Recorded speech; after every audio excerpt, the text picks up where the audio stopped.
Good morning. Hope everybody's off to a fantastic start. It's lovely to have you here with me and the boys.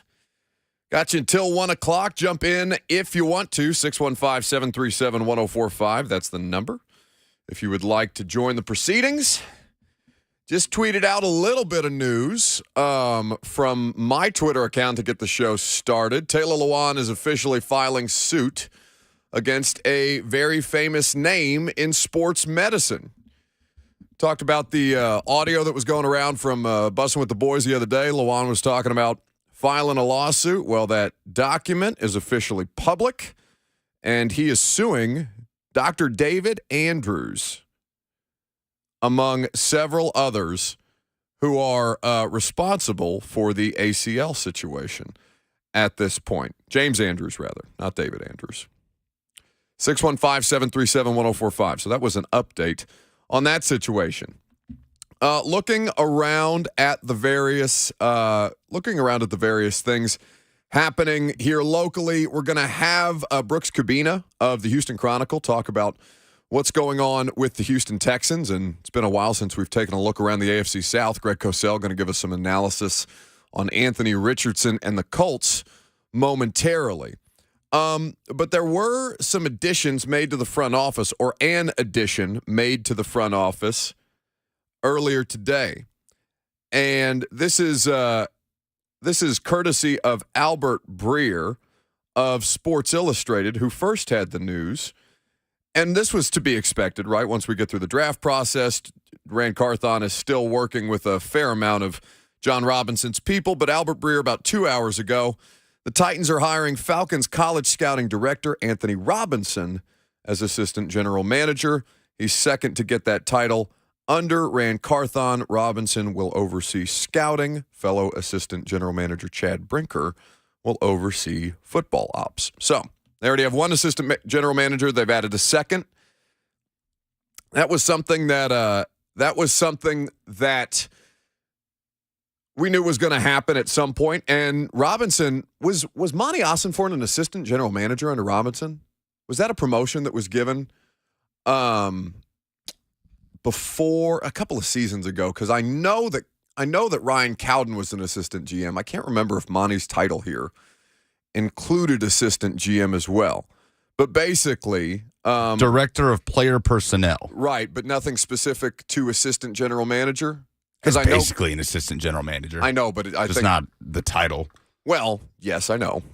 I'm just speaking specifically to titles because, titles matter nowadays. You got pass game analysts, you got pass game coordinators. Apparently, those aren't the same things. So, try to distinguish where I can. But so you have now Anthony Robinson coming in as another piece to the Titans front office, overseeing the scouting elements of it.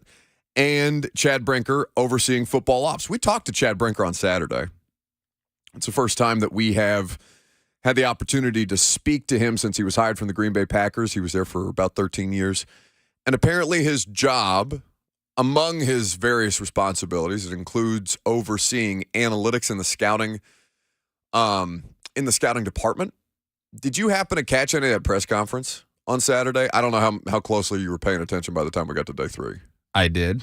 Did you get anything out of the questions that were being asked of Chad Brinker and, by extension, Rand Carthon about the job that Chad Brinker does? Because I feel like I know nothing about what Chad Brinker does. I'd have to look through the transcript, but yeah, I mean, we know that Chad Brinker's role is largely based around analytics, around the salary cap. Yeah, but I want to know what that means. Right. Those are very generalized things. But it is a perspective that I don't think the Titans have had in a full-time capacity as far as somebody directly working under the general manager in the John Robinson era. This isn't so. He was asked specifically. Part of which brought you here is an analytical eye. Can you maybe talk about the role analytics played in sorting through the board, as you said it, and maybe narrowing the focus on some of these guys? This was the response. Analytics is a part of the process. It doesn't drive the decision-making. It augments the decision-making, so it just helps us make better decisions. We're still building a lot of this stuff out here. There's a whole thing from data management to predictive analytics to the information system and how that gets translated to the staff and to us and helping us in our decision-making process, so we use it as part of the process. What the hell? I don't know what – I understand that he's still building stuff out, but, like, just a degree more detail there. Like, I understand that it augments the decision-making process, but does it need to be this tight-lipped? And maybe they're worried. I was going to say, I don't think they give a damn if you know exactly what he does. Well, I know, but like, if we're going to, here's the way that I look at this, all right? Because you're right, they probably don't. And Mike Vrabel's up there, and Mike doesn't give a damn about about any of his stuff. Mike just tried to get through the press conference. You know what I'm saying? And I understand that. And us having less information is something that they would prefer on a regular basis, and that's fine. That's their prerogative. But if you are somebody who cares about there being informed discussion around your football team, do you not think it benefit? Like, is it so hypersensitive, like classified information, that even a degree of specificity around the analytical elements in your scouting process being divulged, is that so hypersensitive that you can't have that out there at all? Just have people better understand what you're doing. Maybe you don't want people to better understand what you're doing, but I don't know. I think that just leaves more room for speculation in ways that I know they hate too. So why not just give up a little on the front end and save yourself the trouble on the back end? At least that's my view of things. This was Rand Carthon with Titans Radio. I believe this was on the OTP at the Combine talking about Chad Brinker's role. That won't talk about himself, so I'll talk about him in this moment.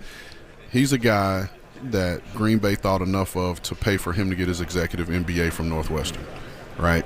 So not only does he goes and gets his executive MBA, but through the course of getting an MBA, he meets with some guys that are in the tech space, and he creates his own AI model for injuries and cap studies. And so he figures out a way to create these models that he owns the IP for. And so wherever he goes, he can bring that IP, with him. And again, it allows us to grow in the space that we're trying to evolve to, which is in the analytics department, and so he brings that vast. I have an understanding of analytics because coming from where I'm coming from, but he's on another level than I am. And so that's an area where he's going to be a strength, to our organization. Now, that was Rand Carthon, courtesy of the official Titans podcast. Yeah, that was with Titans Radio at the Combine. Available wherever you get your podcast. Rand was asked a similar question. There's a longer answer here, but basically he says we consider those things in terms of researching guys' backgrounds, in terms of injury history, which is obviously of note for people who are paying attention to the Titans' recent run of injury history and the players related to it. And he goes on to say, and how those predictors set up, as well as how their numbers may stack at positions at certain times, just different ways to run the data. So we take all that into consideration when we're using these guys. I assume that he's talking about the components of the staff who are well-versed in the analytical elements that they're applying. I bet Chad Brinker uses AI more intelligently than we use AI. I don't know. The Will Levis poem was a big hit. Slay seems to be in the minority. He's the only detractor. No, he's not the only detractor. Not the only one? No. He's the only one of note. Wait, when did you get here? I've been here. That's not true. I have since the show started. Why is there so many things in this studio that I have access to except the ability to see him? Okay, you can't send him in the shadows and they'd be upset when you don't know that he's there. Where is he? Oh, I'm in the shadows, dingus. It would be nice for me as the radio host to know what elements I have to go to in certain settings rather than him dropping out of the sky. This show has never worked that way. I think we should approach Slay about doing some slam poetry where I'm open to criticism, where if you don't really like it and you don't like the AI, talk to us. I'll get with the big guy being the AI, not get with us and we can do some slam poetry back and forth. I just love that Robert's response to his project, his pet thing here being challenged is, okay, come up with your own poem and I'll have the computer write mine for me. No, I will write a poem. I'm not scared of that. I'm like you guys call me Robert. You might as well call me Robert Frost because I'll be doing this. I bet Bert could write a mean poem. Well, he was talking to me last night on the phone before primetime about, do I need to write a poem? And I said, no, not unless somebody, unless Slay displays the effort which I'm banking against at this point. And it's not anything to do with Slay and his general level of effort. I'm just saying it's asking a lot of Ron Slay to come up with a slam poem just to get back at us to dispute that the performance that we put out yesterday was, in his words, poop. That would actually be great. That would actually be fantastic if Slay wrote a poem and we had a slam poetry battle between Slay and Robert. Who would not want to hear that? Well, I wouldn't. He would cream me. The question is, how would you determine the winner? Because Through snaps. Yeah, but it's just Lucas and I doing the snaps. Yeah, well, you guys would snap for who you like the best. Yeah, but I hope it would be me. We could get a studio audience in here. We've done that before. A studio audience? Yeah, It's just rallying everybody in the building. Like, hey, get in the studio. You're right, because the thing that would disorient me less is just dropping more random people in here.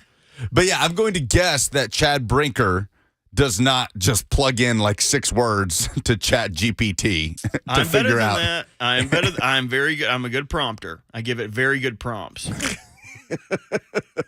615-737-1045. So some shuffling parts in the Titans front office structure.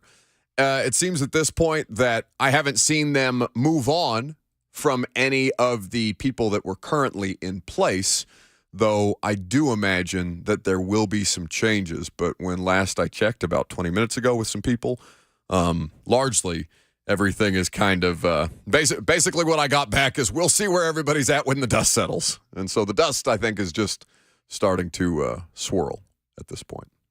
Let's take a look at some of the undrafted rookie free agents. Emory Hunt of CBS Sports was on the radio show on Monday, right? And he was talking about the idea he doesn't do draft grades because the draft process is not complete until such time as you fill out your roster with undrafted rookie free agents. So, are there any players at any positions that can be impactful for the Titans this season, or it can at least create better competition? We'll take a look at some of those names coming up next.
So we're going to do this today?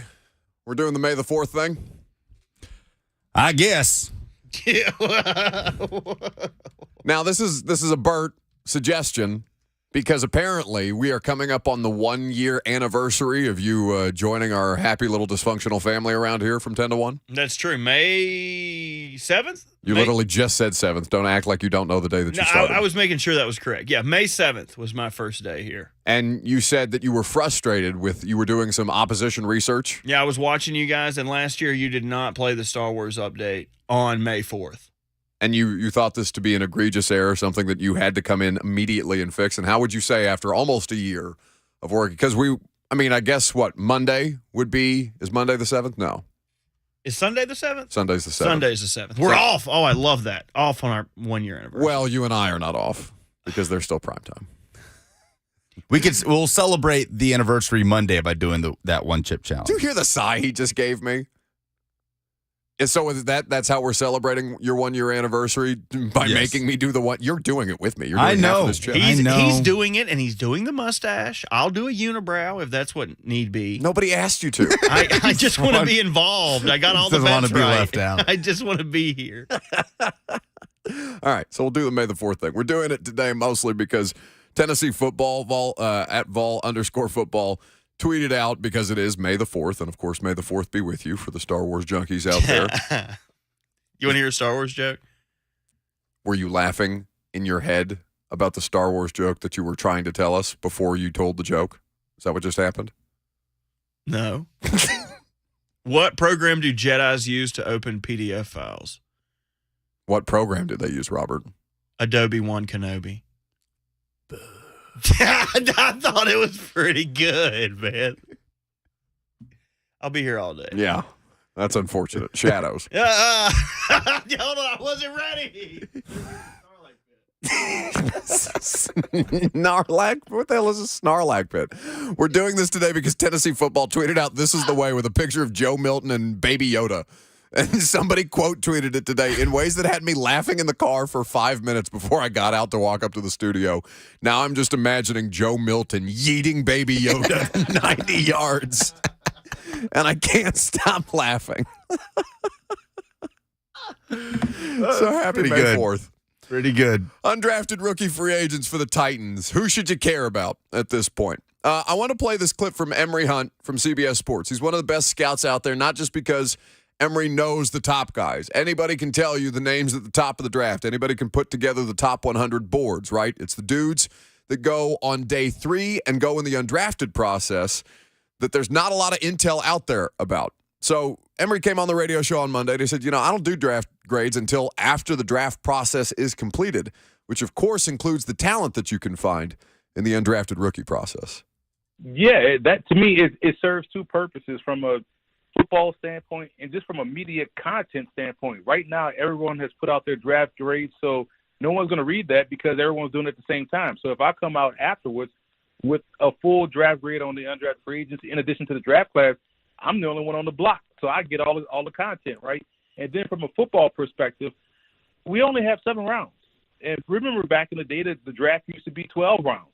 So you're going to have a lot of talent go undrafted. So a lot of teams adjust their strategies based off players they have communicated with starting in round 5 that, hey, we could probably get this guy undrafted free agent-wise. They start working on that process, secure his rights. And now you see them, okay, maybe they didn't draft a playmaker in the 7 rounds or let's say a wide receiver or whatnot. They are able to grab a couple of guys that fell maybe due to medicals or whatever reason. They get them as undrafted free agents and have a significant chance of making the roster. You can look at the Titans' history. There's guys on the roster now that were college free agents last year that are on a 2 deep, or guys that have made the roster and have started games as an undrafted free agent. We talked about Derek Roberson a while back from Sam Houston State. So there's a lot of talent out there. So I always include the undrafted guys as a part of the draft class. So that's Emory Hunt from CBS Sports. Now, guys with a history under Mike Vrabel who have made the team or been a part of the team in a meaningful way as undrafted players. Does any name come to mind off the top of the two of your heads? Just take your headphones off while I'm asking you a question. My headphone got ripped off as you were saying that. NWI. Yeah. Tier Tart. Yep. And then I start to tail off. Do you? Yeah. I mean, who else can you give me? Cam Batson. Yes. Cam Batson is somebody who played meaningful snaps for this team in multiple seasons. Oh, Aaron Brewer. Aaron Brewer Might be their starting center this year. Probably And is. He was put up there as a team leader yesterday, okay, along with Tannehill, Chig, and McCreary. Yeah, Aaron Brewer out of Texas State. So their starting center, they've had a couple of wide receivers. Specifically, the wide receiver position is where they tend to kind of find these undrafted dudes. You could cite guys like Mason Kinsey or Derek Robertson, most recently, who are on future contracts here. They'll be a part of the competition to try and make these bottom-of-the-roster spots and potentially practice squad. I think that there's been a couple of names, especially at wide receiver under Mike Vrabel, where that's a place where undrafted guys tend to latch on. Now, whether you like that or not is a different matter. Can't right? forget Stonehouse. Ryan Stonehouse he might be one of the best acquisitions that John Robinson had as an NFL record-setting punter right out of the gate. Did you see there? I don't know how closely you were paying attention to the draft broadcast at that point, but I can't remember if it was which of the punters that was getting Stonehouse comparisons on the draft broadcast, but that was something that was already happening. Oh, just last weekend? Yeah, last weekend. Oh, they were I must have missed doing that. analysis around Ryan Stonehouse. So there's been a couple of undrafted guys who have made the roster, and you can find talent there. So of the guys that we know that they've signed, and I thought USA Today, TitansWire.USA Today has done a good job of keeping track based on like programs who are tweeting out congratulations to players X, Y, and Z about signing with the Tennessee Titans and all these different things, but basically tracking the undrafted dudes until the team puts out an official list. Now, there's a handful of guys who are interesting. I would put at the top of my list the Texas Tech kicker, Trey Wolf, because that is a place where we know they have an immediate job opening, right? I mean, it's Caleb Shudak right now. He is prior to Trey Wolf's addition, he is officially the only other place kicker on the roster. So you have Caleb Shudak now, and you have the Texas Tech kicker, Trey Wolf. I'll pull up some numbers for you on Trey Wolf. I've got his 2022 numbers. Go ahead. Where he went 21 of 25. He was 41 of 42 on extra points. He was perfect in the 20 to 39-yard range, 14 of 14 last season. He was 5 of 9 in the 40 to 49-yard range and 2 for 2 when kicking from 50-plus. His career long is 51. Okay. So 2 for 2 when kicking from 50 or 51. Just last season. Randy was a nice stopgap, and he gave you stability in a position where you had precious little. Now, your least stable kicking year was the best playoff run that this franchise has had in the better part of 15 years. Right? But they didn't need their kicker. They did not need their kicker. They were scoring points at will, but they still made it. The only time that I think, was it Greg Joseph at the end?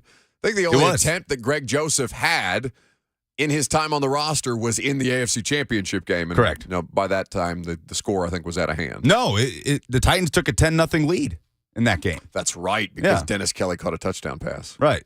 Greg Joseph helped them build that 10-0 lead and had a really nice year in Minnesota last season. What a time to be alive. But, yeah, they were hitting like 44% of their field goals that season. And then the next season they come back with Gostkowski, and it's just nightmare fuel in a couple of those games while that dude was recovering from a hip situation or a hip procedure that he had in the season previous. The amount of kickers that you will just forget were on this team, Michael Badgley. Oh, no.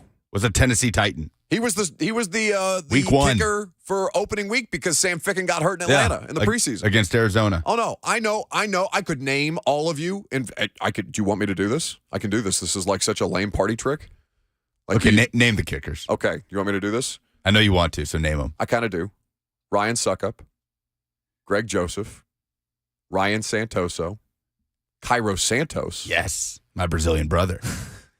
Sam Ficken, Michael Badgley, Randy Bullock. I think I'm missing 2. Ooh. And I can't place them off the top of my head. You said Joseph. I did say Greg Joseph. That is 7. Shudak started the Green Bay game, right? Last season. No, I think that was another kicker.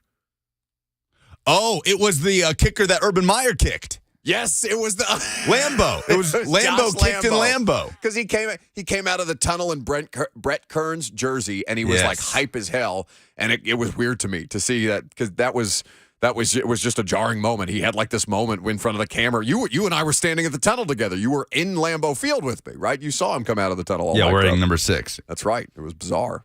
Yeah. Oh, Russell says Sam Sloman. How could you forget Sam Sloman? Cody Parkey in 2019. Those are the two. I knew you couldn't name them all. It's almost impossible. That's because there's 9. I got to 7. Shudak did start one game last year. And Sam Sloman came in and won them the division. Yep. In Houston. It was a knuckleball. Oh, my God. The thicker.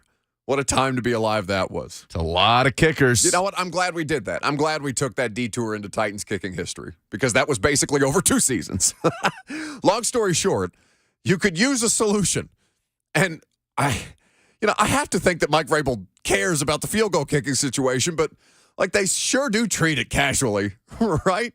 And I mean, I guess at a certain point, he's like any other NFL coach where he's looking around and be like, I got a billion other things to worry about.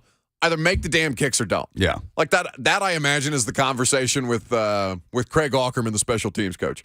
Get somebody to make the damn kicks, and if you can't find one, go get another one. Like that's basically, in most situations, the amount of capacity I imagine an NFL head coach has for place kicking.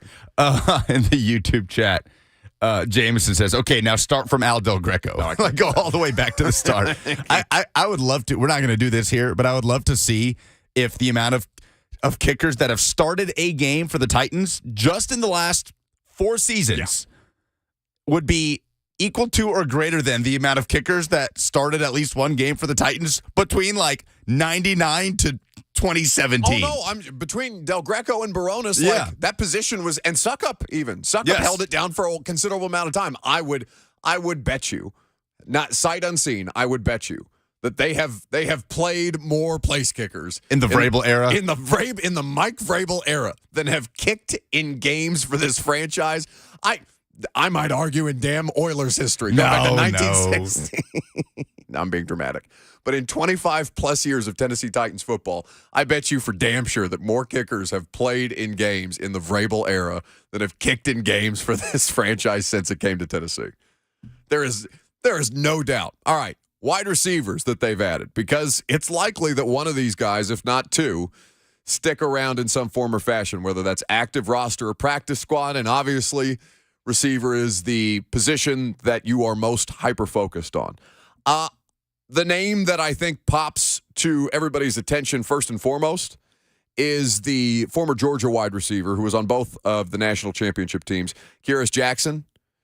Pelissero reported at the NFL Network that he signed a deal that included $78,000 guaranteed, which is not inconsequential. So it's a decent amount of money for a player who was a part. I mean, Georgia's wide receiver usage is interesting. Yeah. Because of the tight end situation. Now, they had injuries and stuff like that. But what can you tell me about Kearis Jackson? I'm sure SEC fans are familiar. Yeah, Jackson, highly recruited guy, 4-star prospect. His best year was as a sophomore. It was the COVID year when he redshirted 2018, played a little bit in 2019, and then played all 10 games in 2020. 36 catches, 514 yards, and 3 touchdowns. He never had more than 320 yards in a season or more than 1 touchdown. In fact, he only scored 1 touchdown since that 2020 season. Finished with 78 catches, 1,107 yards, and 4 touchdowns in his Georgia career. So, yeah, it's been a while since Georgia's had a 1,000-yard receiver. I mean, George Pickens, with all the talent, and he was viewed as a good NFL prospect. He was drafted by the Steelers, had a nice rookie year, but his career was marred by injuries at Georgia. And you're right, Brock Bowers, more of a receiving threat than any receiver at Georgia, I don't know, since A.J. Green? I mean, maybe that's being hyperbolic. No, I mean, I really don't. Given how young he is, like given what he was as a true freshman out of the gate, where I'm looking around saying, can the Titans draft that dude? And then I look at the Georgia roster and I'm like, oh my God, that's a freshman. Yeah. And he continues to seem like an ascending player. And it's like Marvin Harrison Jr., where people are showing up at the Georgia Pro Day, not just because Georgia has an overwhelming amount of talent that's going to be drafted, but also because can we get Brock to run some routes? Can we get him to catch a few passes while everybody's out here too? In fact,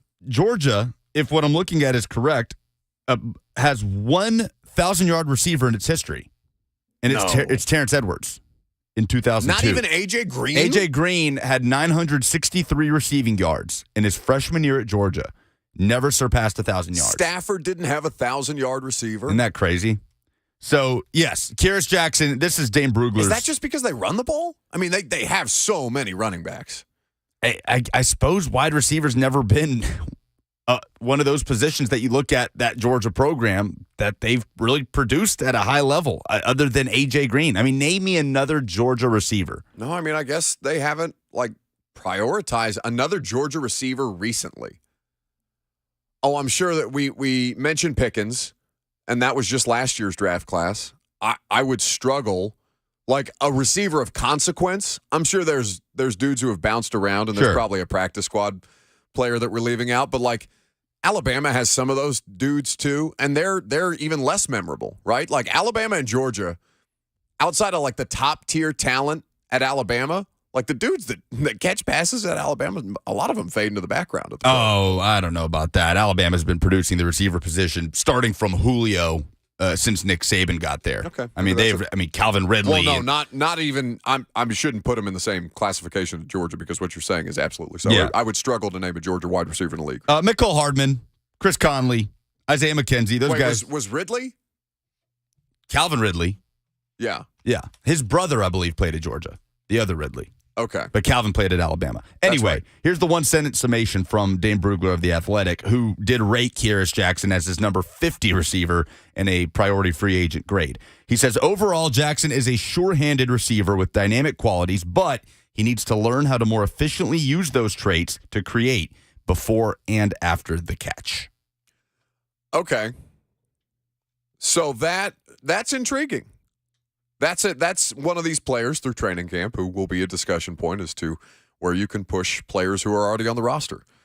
Again, just because Chris Moore was adding free agency doesn't mean he makes the team. Just because NWI was extended doesn't mean he makes the team. Yeah. These are the kind of players to keep an eye on. By the way, on that Georgia note, they did get the two best transfer portal receivers in the SEC this year. Dominic Lovett out of Mizzou, Ra Thomas from Miss State. Gross. So, now that they decided to use the transfer portal. Yes. So that tone, that conversation will change this season. Another name to keep an eye on, Brandon Copeland, a wide receiver. No, Jacob Copeland.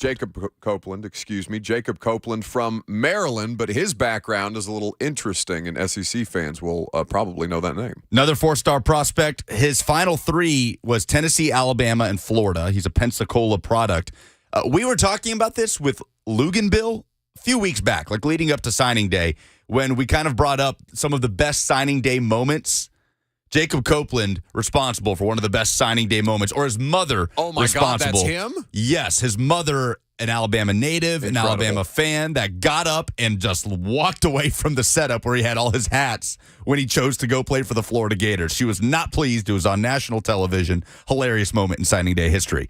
He goes to Florida. He kind of progresses every year. The production gets better and better. Went from 273, 435 yards, 642 yards in the 2021 season, 4 touchdowns. And he wasn't happy with his role. He goes to Maryland to play for Mike Locksley, who recruited him very heavily when Locksley was the OC at Alabama. And honestly, he was in the backup role at Maryland. He just fell down the depth chart, ended up 26 catches, 376 yards, 2 touchdowns in his final year at Maryland. Opted out of the bowl game. Dane Brugler grades him as a 7th rounder with an overall summary saying Copeland is a physically impressive athlete who can beat man coverage with pure speed, but his undeveloped instincts and lack of attention to detail have kept him from becoming a complete pass catcher. An NFL team might have something if the coaching staff can get him to buy in and harness his explosive traits. 4.42 40 time, 5.11 201. Those are two very interesting names to keep an eye on. So I don't remember what Vrabel's connection with Mike Locksley is at Maryland, but he was Carthon's running back coach at Florida. So this is somebody that they would have trust in, or say, hey, is it worth our time to pursue this guy in the free agent process, post draft free agent process, and they seem to have done that. Now, Ryan Tannehill spoke yesterday. We carried that press conference on the radio show, but we didn't get a chance to react. He said something about this team and where they address the wide receiver position in ways that it seems he's aligned with the rest of us. You'll hear from Ryan Tannehill coming up next.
Guess who waited one segment to forget the Star Wars theme? Well, we're really going to hammer it into the ground like that? That's what you literally told me the segment before we were going to do. Why don't we just have Bert, sing Star Wars themes? He seems like he likes singing Timberlake better. This is a banger. Timeless. Justin Timberlake, I think I had more Justin Timberlake CDs, both in terms of Backstreet Boys and then Justin Timberlake as a solo act. Backstreet Boys, huh? In sync. Damn it. Big Justin Timberlake guy. No, bleep. Buck Rising. You know He's what so I mean. well-rounded, though. I love his SNL stuff, too. The funny stuff he did with Andy Samberg. Yeah. No, he had a really big run there for a minute. Now it doesn't seem like he's out there as much. He doesn't have to be. He's hanging out at Grizzlies games and throwing music festivals in Franklin. Either way, we're not talking about Justin Timberlake. What is this call on the line? What do you want me to do with this? Goody's got kickers. Okay. Well, I attempted to name all the kickers that have kicked field goals in games for Mike Vrabel. There was something therapeutic about it, just remembering those moments in time where Ryan Santoso was simply brought in as the kickoff kicker, and they had another kicker for the extra points. Goody in New York is up next. Oh, what's up, Buck? So, I did the 99-17. There was 5 that had statistical stats for it. It was Del Greco, Joe Nedney, Elling, Rob Baronis, and then Ryan stuck up from 14-19. And then Heinrich, I guess, had some form of stats for his for actual kicking, not just punting. And then obviously, you have Santoso, Parkey, Joseph, Suckup, Santoso, Gostkowski, Sloman, Bradley, Bullock, Shudak, Lambo. Then you have the kickers that actually didn't kick but were cut. That's right. You kicked him out. That was a good one. He should get more credit for that. The Star Wars joke was terrible. So we were right. It takes longer to name the kickers that have kicked for the Titans since the start of the Vrabel era than it does to go back to 99. That's right. But did you hear what he said just as he was sinking into the Oscars music sea? He said you have to include the kickers who didn't even have an attempt. They're just on the roster. They kept just going through kickers even without attempts. What a bizarre time. It was a lot of fun, I think. I don't know. It felt like a roller coaster ride. None more so than the COVID Gostkowski Denver game. That was as stressful. I thank God that we didn't have to travel for that game because it was a Monday Night Football doubleheader, but they were the late game because they were in Denver. And so there was no fans even. I don't even think there was friends and family. It was just empty stadium. It was the emptiest of the empty COVID stadiums. But I was watching that on television like everybody else because you couldn't go anywhere. And just watching Gostkowski miss extra point after extra point and field goal. Oh, my God. It was a certain kind of stressful. Speaking of stress, do we think Ryan Tannehill's stressed about the current wide receiver situation? I don't know that stressed is the appropriate term, but anytime Tannehill says anything that's even mildly opinionated, it's notable because he does it so infrequently. So he was asked about what this team did at wide receiver this offseason and how that kind of measured up with his expectations of what they might do, and this was his response. They don't ask me, my thoughts on draft picks. Mike and Rand make those decisions. Obviously, I knew it was an area that could be addressed, but they did just a little bit probably later than I thought it was going to. But we added some other key positions, some talent that will help us across the board. They added guys a little later than I thought they might. It's just a little line, but it matters. I'm sure that I think I posed this question to the two of you earlier in the week. What are you thinking if you're Ryan Tannehill and Derrick Henry watching this draft? Wait, do you feel like you're in a good mood afterwards? Maybe you feel better about the offensive line. I'm sure he's tired of getting his head caved in as soon as the snap hits his hands. Got to be happy about that. Got to be happy about that. Why shouldn't he be?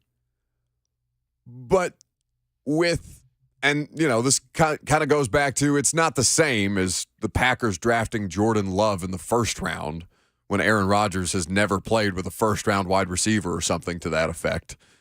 And they've gone 20 years as a franchise. They didn't draft a first-round wide receiver this year. They took Lucas Van Ness, the Iowa defensive end, and then they took Musgrave, right, the second round, the Oregon State tight end. So Green Bay has kind of this history too, but they did draft skill position players. Titans waited till the 7th, and we're talking about UDFA guys to watch, right? So if you're Ryan Tannehill and you see Will Levis and you're not trading assets this year, so, okay, you're not that bent out of shape about it. You're trading future assets to get him. It's not the worst thing in the world. And he called it, deja vu, right? To have to come into this, prepared to earn the starting job again, yada, yada, yada. He's not giving you the mentor gate quote, not this year. But if I'm Ryan Tannehill watching the draft, I'm not terribly thrilled. And it sounds like, he came out and said it's not he said that he was not in favor of them switching to a turf surface, but obviously that's actually, no, that's coming up. I forgot they were changing the surface in Nissan. Yeah, that's not just for the new stadium. That's right.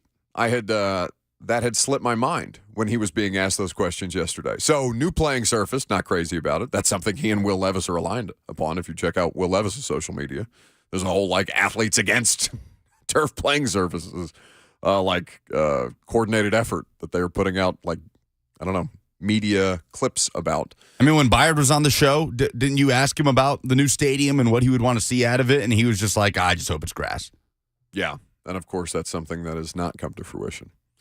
I was hoping that we might hear from Kevin Byard yesterday, but I don't think Byard's around right now, and that's understandable. They don't necessarily want Kevin Byard to have to talk publicly or answer questions publicly about being asked to take a pay cut, especially after the general manager just copped to it last week. So Tannehill and the wide receivers, we'll see what he's able to, how much better they're able to be. We are going to hear from Ryan Tannehill later on in the show about the most interesting thing that came out of that press conference, specifically about what this offense might look like in 2023. But coming up next, we're going to take a look at the quarterbacks in the AFC South now, and you're going to hear some Greg Cosell analysis specifically on how Anthony Richardson fits with the Colts. We'll do that coming up next. I'm Buck Rising. It's 104.5 The Zone.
It is 11:01. Good morning from the Superbook.com Sports Desk. I'm Lucas Panzica. Titans players met with the media on Wednesday, including quarterback Ryan Tannehill, who faced similar questions to 2022 as the Titans drafted a quarterback for a second consecutive year. Yeah, we've been down this road before, so it's definitely a little bit of deja vu.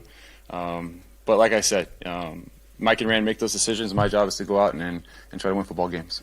The Titans are adding to their front office staff, according to a report by Albert Breer this morning, hiring Falcons college scouting director Anthony Robinson to join Chad Brinker as assistant GMs. Major League Baseball, the Braves scored 7 runs in the second to beat the Marlins 14-6 and improve to 21-10. They'll try and complete the sweep this afternoon coming up at 3:10. For all your foundation repair and waterproofing needs, visit USSTN.com. Breaking news at once on your home for the Titans and Vols. This is 104.5 The Zone.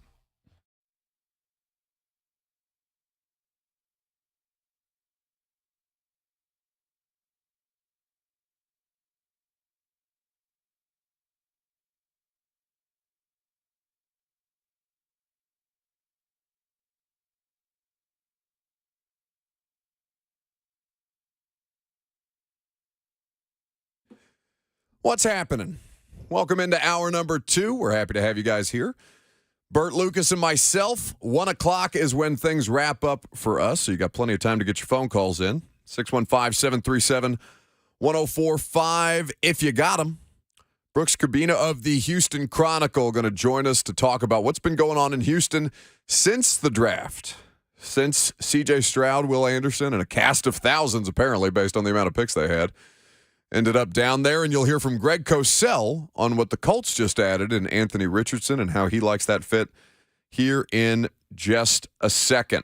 Speaking of Greg, Install Live Show, it's coming up in, less than 2 weeks? We're 2 weeks away? No, my math is bad. Just a little more than 2 weeks. If you want to get your tickets, 1045thezone.com is where you go. Greg and I are fired up to break down this Titans draft class with you, and we're going to talk about some of the undrafted dudes, too. He had some thoughts on Kearis Jackson that he said he wanted to share when we do the live show, so if you're interested in the wide receivers, the quarterback edition that they've just made, and basically Greg and I's discussion about team-building philosophy. I think it's going to be a lot of fun on May the 20th at the Hutton Hotel. 1045thezone.com is where you go for tickets today. We're looking forward to seeing you guys out there. Got an email update today, more tickets sold, still some available. Get out there and get after it. So Greg and I, in the meantime, while we're waiting to do the live show on the Titans draft, we're talking about the AFC South because it's the most interesting division in football all of a sudden.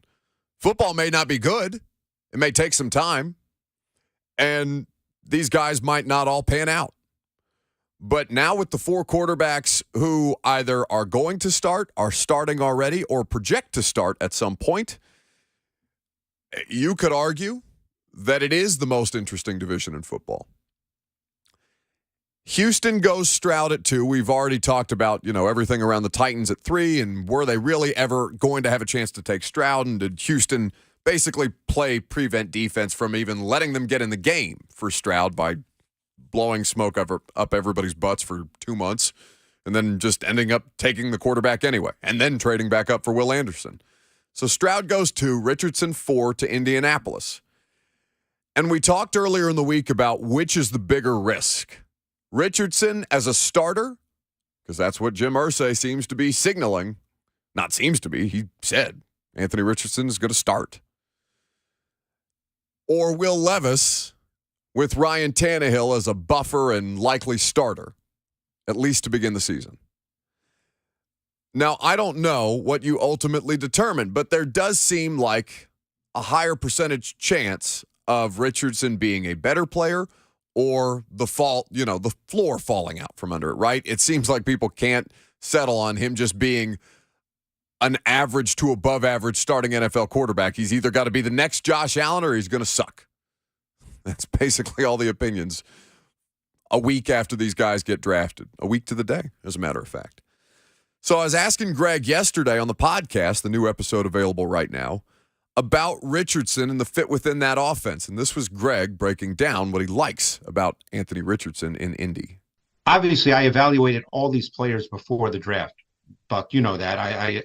That's what I do. I have no idea who's going to draft them. Now, as I evaluate players, particularly quarterbacks, I tend to think in terms of what kind of offense would they work best in, particularly early in their careers. Because obviously, no matter how much a quarterback has great traits and other things that are positive, like a Bryce Young, it's still an adjustment and a transition. There's still a projection involved. So think of it this way: we know who the head coach now of the Indianapolis Colts is, right? Shane Steichen. Where did he come from? He came from the Eagles. Here's what I typed as my last line in my transition for Richardson, okay? Not knowing this. I did Richardson 2 months ago. I said I could see Richardson early in his career working in an offense similar to the Eagles' offense with Jalen Hurts, with multiple run game concepts that start with the quarterback, and a pass game that works off the run game with defined reads and throws, given the greater predictability of defensive alignments and coverages. So I saw Richardson having his best opportunity to be successful early in that style of offense, and that's exactly the offense he's going to be in. And you know what? He's going to start week 1. So that's Greg talking about Anthony Richardson. Greg's not normally that definitive that way. He just came out of the box strong with, Richardson's going to start. It's not, and Irsay is saying it so at a certain point you have to believe him. You got to be pissed if you're Gardner Minshew, right? Yeah, Greg's saying it probably because Irsay's saying it. Yeah, no, that's exactly why it's happening. And now Richardson, who is going to be a fascinating watch, and, the division in general, going to be interesting to see how these guys all develop. Trevor Lawrence looks like he is the best quarterback in the division, but was not terribly consistent and had moments where he turned it on and showed you that greatness, but it came after things like, a 4-interception half against the Chargers in a playoff game that they willed themselves back into win, and LA blew it and all these other things. But, Trevor Lawrence is far from finished product, and the division, as far as I'm concerned, it's still very much up in the air. Jacksonville's draft is something we also talked about on this week's episode, and what Greg was kind of looking to see them add around Trevor Lawrence to further that growth and development. We saw him take a step, right? He got competent coaching, and he looked like a different player. Shocking to nobody. What Anthony Richardson sounds like he's got is the kind of coaching that is going to put him as an individual in the best possible position to succeed, despite that not being what you would consider out of a bad franchise, a bad football team, right? The Colts are not, they're not the best run organization in sports. They've had a lot that they've been able to mask because of Peyton Manning and Andrew Luck. And now you've seen the cracks in the foundation start to show. But Shane Steichen is noted for his ability, his track record, to put these quarterbacks in the best possible position to succeed. He's had time with Justin Herbert. His most notable success is Jalen Hurts, who just became the highest paid player in the history of football. Now, Lucas and I and Bert, we talked about this the other day, that it's probably going to look the ugliest for Richardson out of the gate. He's probably going to have some of those moments where you hype him up, you talk about, he's super athletically gifted. It happened a couple of times this season, and you turn around, he lays an egg against Vanderbilt, right? So that's probably I don't think that's going away anytime soon, even if they trot him out there. The offense is going to be interesting to see how they key it. They've got the running back to be able to execute in a zone read type system like I think they want to run. And so what Greg is saying is the fit makes a lot of sense based on what Indianapolis has. Now, the smokescreen, I think, around the draft process was, could they favor Will Levis? And once Indianapolis didn't take Will Levis, you saw what other NFL teams thought of Levis in the drafting process, where he fell out of the first round. So I think that Indy, I don't know how good Indy or Houston are going to be right out of the gate, right? I don't expect them to be world beaters. How long did it take Josh Allen before we really thought Josh Allen was like, okay, this guy can do it? Buffalo got Stephon Diggs, right? They got the top-notch wide receiver that was going to help mask some of his inaccuracies, and they were going to be able to work off of each other better. The connection is seamless now, and they added a lot of fun pieces around him. I think it was year 2. Because they made the playoffs his first year, didn't they? His third year was the massive jump from 58% Right. completion to 69%. He had 37 touchdowns, 10 interceptions. And that was the COVID season, so we all kind of looked around and said, okay, is he like the bubble Lakers, right? Is he like, are the 3-point shooting numbers ridiculous because nobody's in the gym? But I think year 2, you saw a steady enough improvement, a big enough jump from 1 to 2, where he leads them to 10-6. The numbers don't jump off the page: 20 touchdowns, 9 picks, 58%, like Robert just said. But you saw a very steady improvement from 1 to 2, and then 3 was the big jump. But I think year 2, you looked at it and said, okay, you know what? This might work if it continues to trend this way. Yeah, he still had some, white knuckle moments, right, where you're holding on for dear life. But he wasn't throwing 16 interceptions. No. I mean, it was single-digit interceptions in year 2, and obviously it's continued to trend in a positive direction. But who was it? Was it Tyrod Taylor in front of him? Who was in front of Josh Allen for a period of time? Yes, his rookie year, it was Tyrod Taylor. Tyrod. Yeah. So that does not seem like, that option is there. Jim Irsay doesn't seem terribly interested in it because Jim Irsay has a new quarterback. Come and see, buy my season tickets. And you'd probably say C.J. Stroud is more ready to start year 1 than Anthony Richardson. Yes. Based on what we've seen. So the question of who's better this year, the Colts or Texans, might actually be a really fascinating one if Richardson is their day 1 guy. Why can't they bleep around and win 8 games? Houston or Indy? Houston. Houston's defense is my biggest question. Have they done enough defensively to? They have obviously added Will Anderson. They have the D'Amico cornerstones, right? They have Anderson. They have Stingley. They've got Dameon Pierce on the offensive side of the ball. They've got an offensive line that's competent. It feels like if Tunsil is right. And the forgotten thing I should say about Houston, unforgotten. It is forgotten.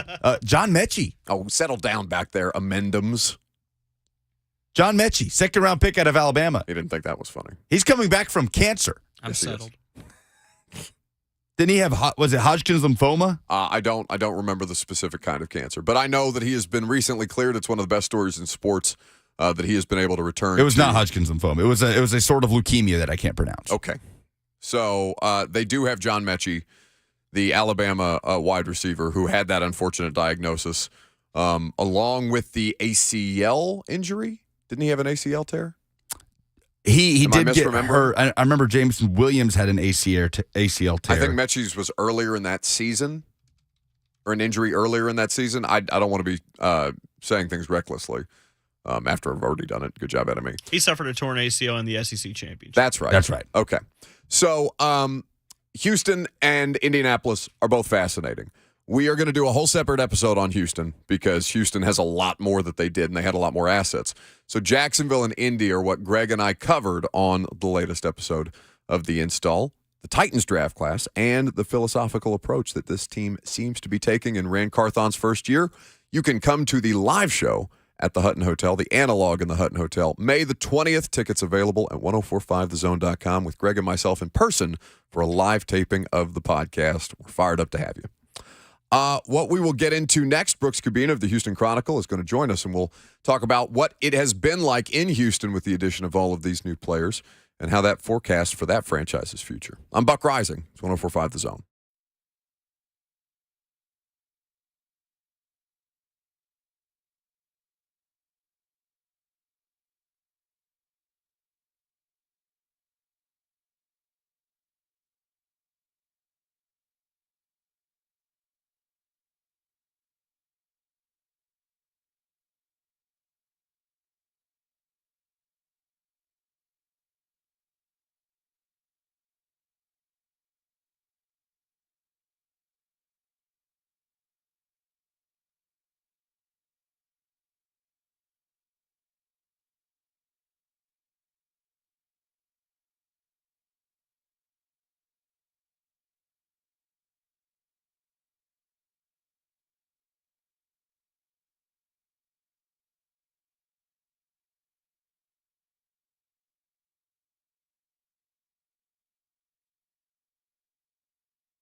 So the AFC South has basically been in control of the entire NFL draft and the storylines coming out of it.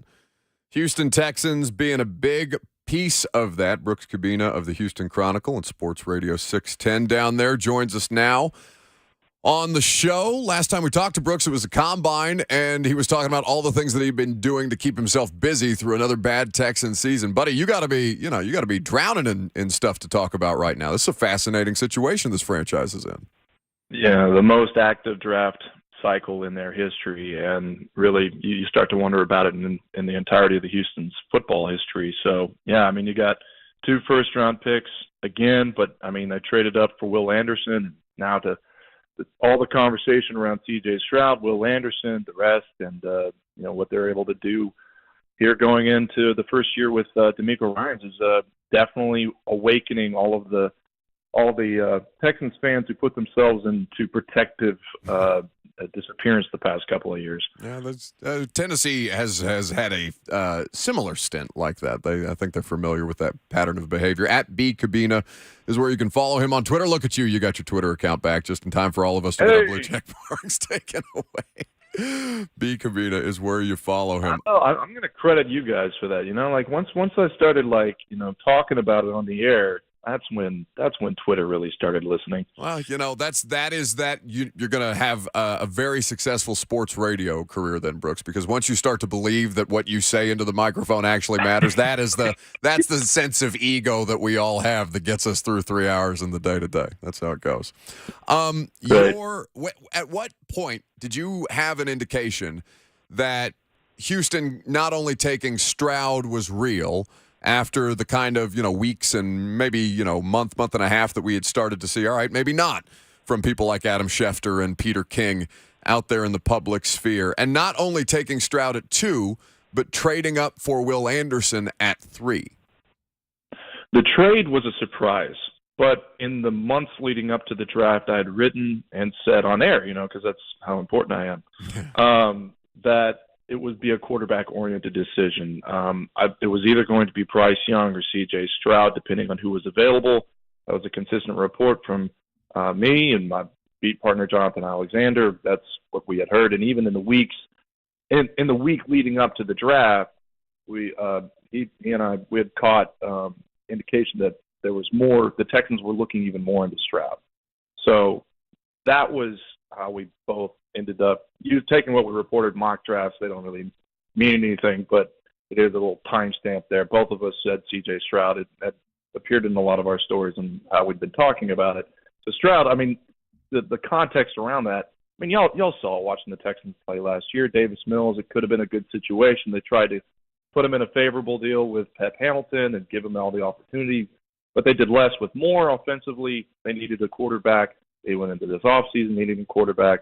They had 2 premier quarterbacks to take a look at, and even with all the smoke nationally about how people felt about Stroud, in the end, people wanted Stroud. Surprise. So the Texans going for that was not a surprise. The trade was.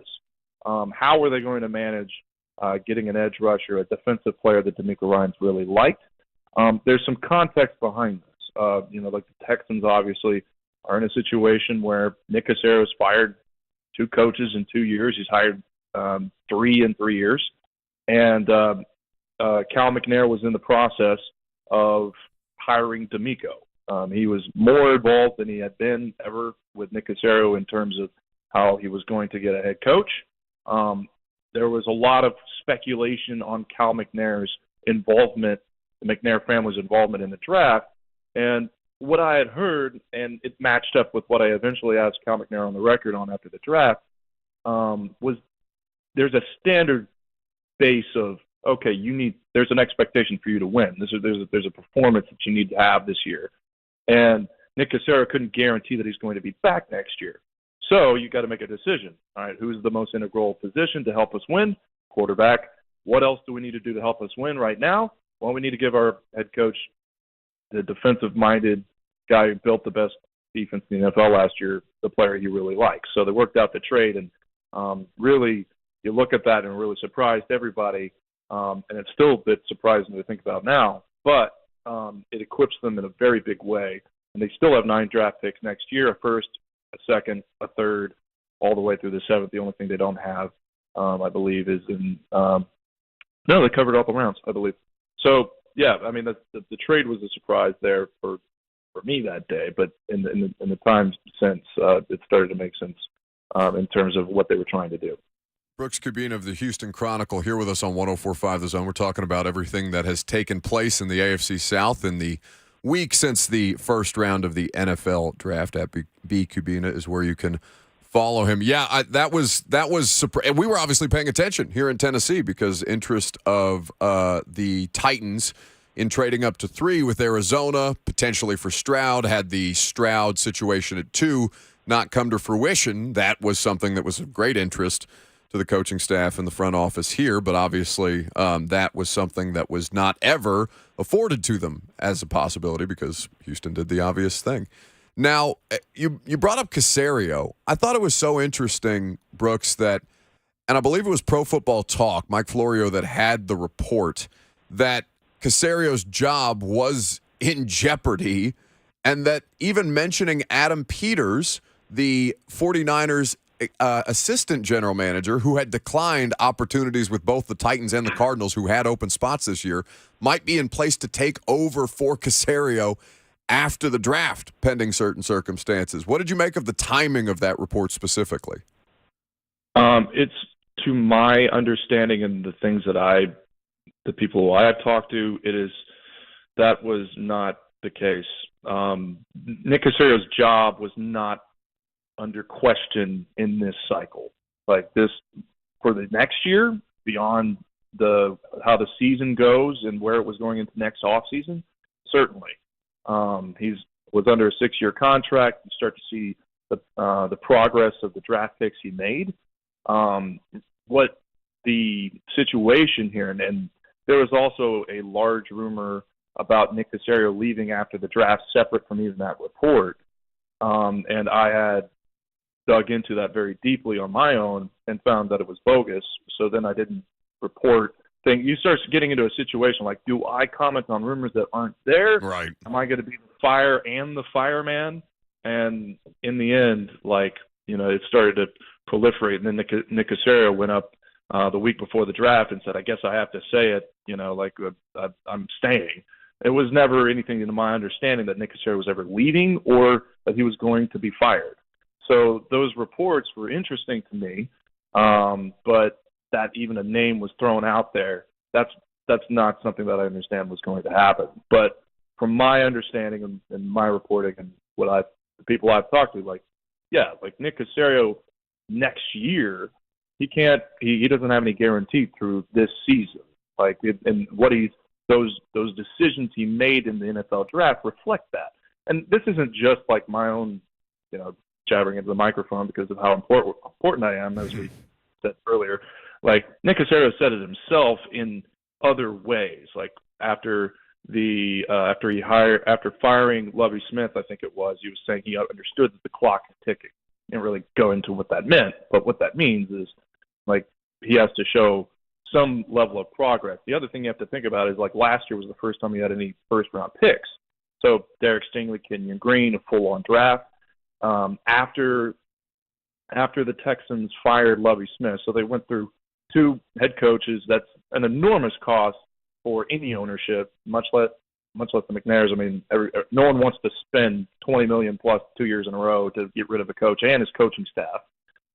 But even after that, the McNairs released a statement saying that they had faith in Nick Caserio as a talent acquisition and developer, and identifier, as a general manager, basically. They had faith in that. So you'd have to lose faith in that. That's going to require another season. We don't know what Derek Stingley, Kenyon Green, all those other people are going to be. Seeing that paired with the rookies they have this year, that's where a lot of this was going to end up being evaluated. So the timing of all that kind of comes up through silence. The people who are the key decision makers and those kinds of things aren't telling anybody what they're going to do. But there's uncertainty to other people who would. So, I think that's probably where all that came from. I'm not quite certain. I don't know where Florio got his information.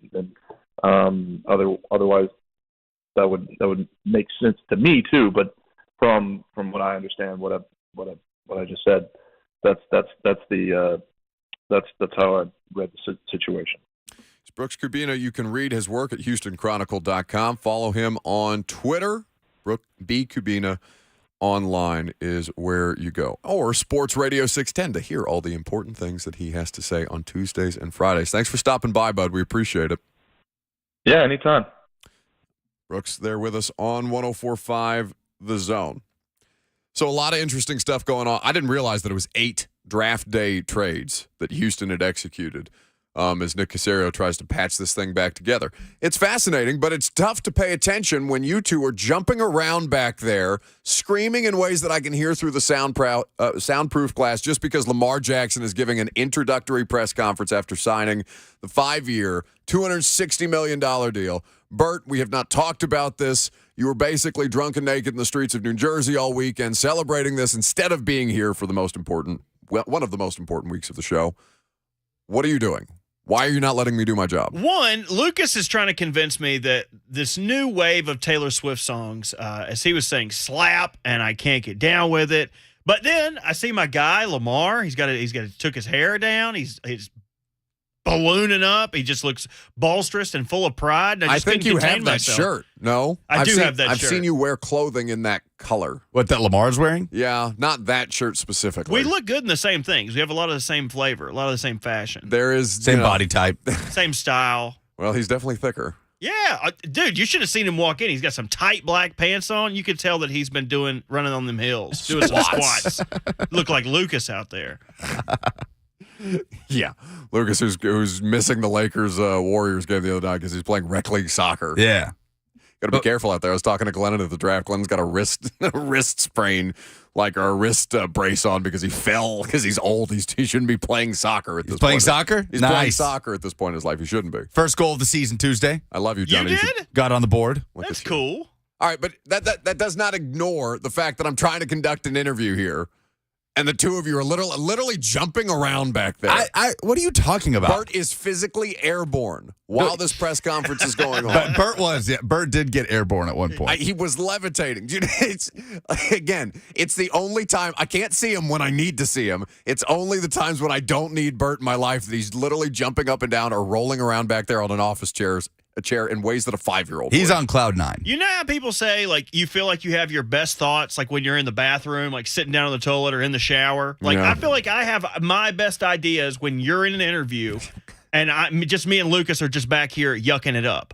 So, like, you can stop all the productivity if you want us to stay in our assigned seats and have silent lunch and not talk to our friends, but it's just not going to be productive in the end. You choose. If the productivity translated into an on-air product, then I would be satisfied with the results of all of it, of that think tank, if that's what you want to call it back there. We call it the stink tank. We've got something in store today. We've got something. We got something brewing. Yes, a warning to the good people of Music City that I think everybody should tune into in the next segment. A storm, perhaps. Yes, but in the meantime, have you seen this news out of Tuscaloosa? Yeah, can we talk about this? Alabama has fired, Front Office Sports tweeted this, Alabama has fired head baseball coach Brad Bohannon for, quote, violating the standards, duties, and responsibilities expected of university employees. The decision comes after reports of suspicious wagering activity surrounding Alabama baseball games. That's a huge story. Now, like Lucas said, and you said Vanderbilt has them on the schedule this weekend? They play them tonight, game 1 in Tuscaloosa of a series. Vanderbilt heading down there today. So you had the recent story a couple of weeks ago, whenever Diana was on with us in the middle of that, when Jamison Williams, among other Lions players, and I think maybe one member of like the Giants, or no, the Commanders. A few players involved. Handful of players who were suspended, a handful of different suspensions, some indefinite, some for a period of 6 weeks, depending on the level of infraction. But basically, active NFL players betting on games. Now you have a situation. No, but not NFL games, right? Like betting on sports. Right. The difference being some were doing it in the facility, some doing it outside the facility. Yeah. Like Jamison Williams was not gambling on the NFL. He was just gambling on something in the facility. Now, those other guys that were suspended for minimum a year, suspended indefinitely, there may have been NFL wagering involved in that, like there was with Calvin Ridley. So you are going to are we just at a place where we're accepting that this is going to happen from time to time? Because I don't think you can, even before you had entered into agreements as sports leagues and specifically universities, does the University of Tennessee have an official gaming partner? Is that something that's out there? Like the Titans have BetMGM. Not off the top of my head, but I won't speak definitively. Okay, so we have a partner on the radio show called the Gambling Clinic, and I think we're going to reach out to Dr. Whalen just out of curiosity to see like what a sample size of something like this is. Is this just an inevitability that now that even was it going to happen even before sports betting became more prevalent? That this was going to happen in ways that resulted in the punishments are harsh, yeah, but it's really the only thing that you can do. You can't actively allow it, but you're not going to turn down the money. Like you can be a hypocrite if you're these leagues or college programs. If college programs, I can't speak specifically to what level of investment, if any, sports wagering has on Alabama baseball, for example. But like, is sports wagering even legal in Alabama? No, it's not. Okay. So listen to this. The alleged suspicious activity, this is from ESPN, took place last Friday at the sportsbook at the Great American Ballpark, according to the Ohio Casino Control Commission, the OCCC. The OCCC's investigation is centered on two bets on the LSU Tigers to win over Alabama from the same unidentified customer, multiple industry sources told ESPN. Bohannon has not been connected to the bets publicly. So there is no report that Brad Bohannon, but you're connecting dots, right? Yeah, Suspicious activity about wagers on LSU to beat Alabama. By the way, Bama was swept by LSU last weekend. And then Brad Bohannon fired for suspicious wagering activity by Alabama today. That's fascinating. That's a huge story in the landscape of sports. You'll have more of these. And again, not all infractions are created equal, right? Lucas has just said it's not legal in the state of Alabama. In Michigan, where the Lions players are operating, in Tennessee, for example, obviously that is sports wagering is legal in these states. And, all these different states have, it's all legislated differently. It's all the taxation situation in a lot of states is different. It's really kind of the wild, wild west with this stuff. We'll keep you updated on that. 615-737-1045 is how you join the discussion. What do we have coming up next, Lucas? I think you have something coming up next. What do I have coming up next? You tell me. We have a grid for a reason. What is this? I know, but I had exited out of the window on accident, so I was hoping we could do that cleanly and professionally instead of you and I just bickering back and forth about what we have coming up next. A warning for the city of Nashville. Next.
It's upon us.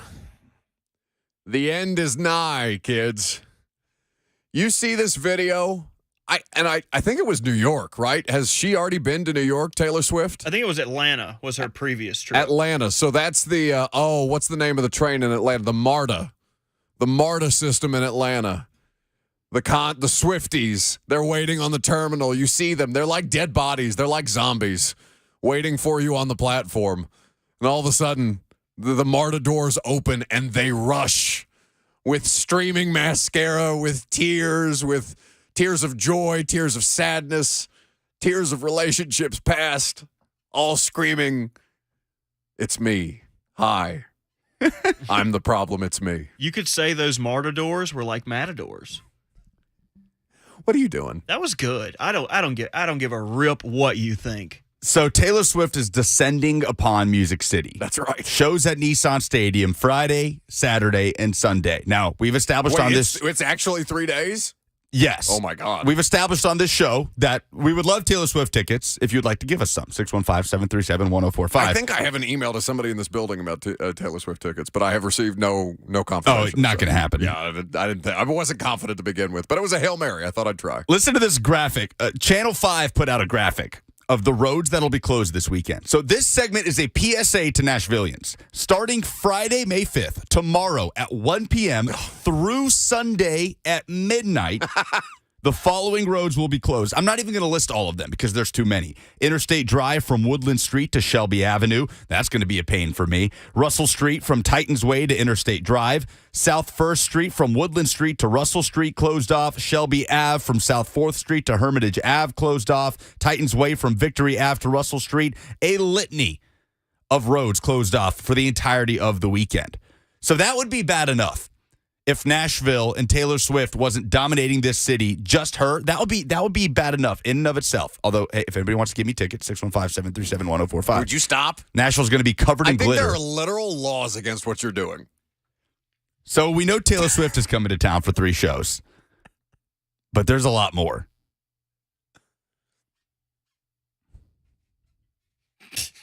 The Tennessee Craft Fair happening at Centennial Park, 45,000 people expected. Nashville SC is going to take on Chicago Fire at Geodis Park, 30,000 people. 7:30 kickoff, 7 o'clock pregame on 104.5 The Zone. Nice. Sevier Park Festival happening at Sevier Park. 25,000 people expected. Cinco de Mayo events at various locations, 20,000 people. I will be among them soaked in tequila. Mid-South NASA Racing at Nashville Super Speedway this weekend. 15,000 people expected. Craft Brewers Association, 14,000 people are going to be at the Music City Center. Disney's Aladdin. 4 shows at the Tennessee Performing Arts Center.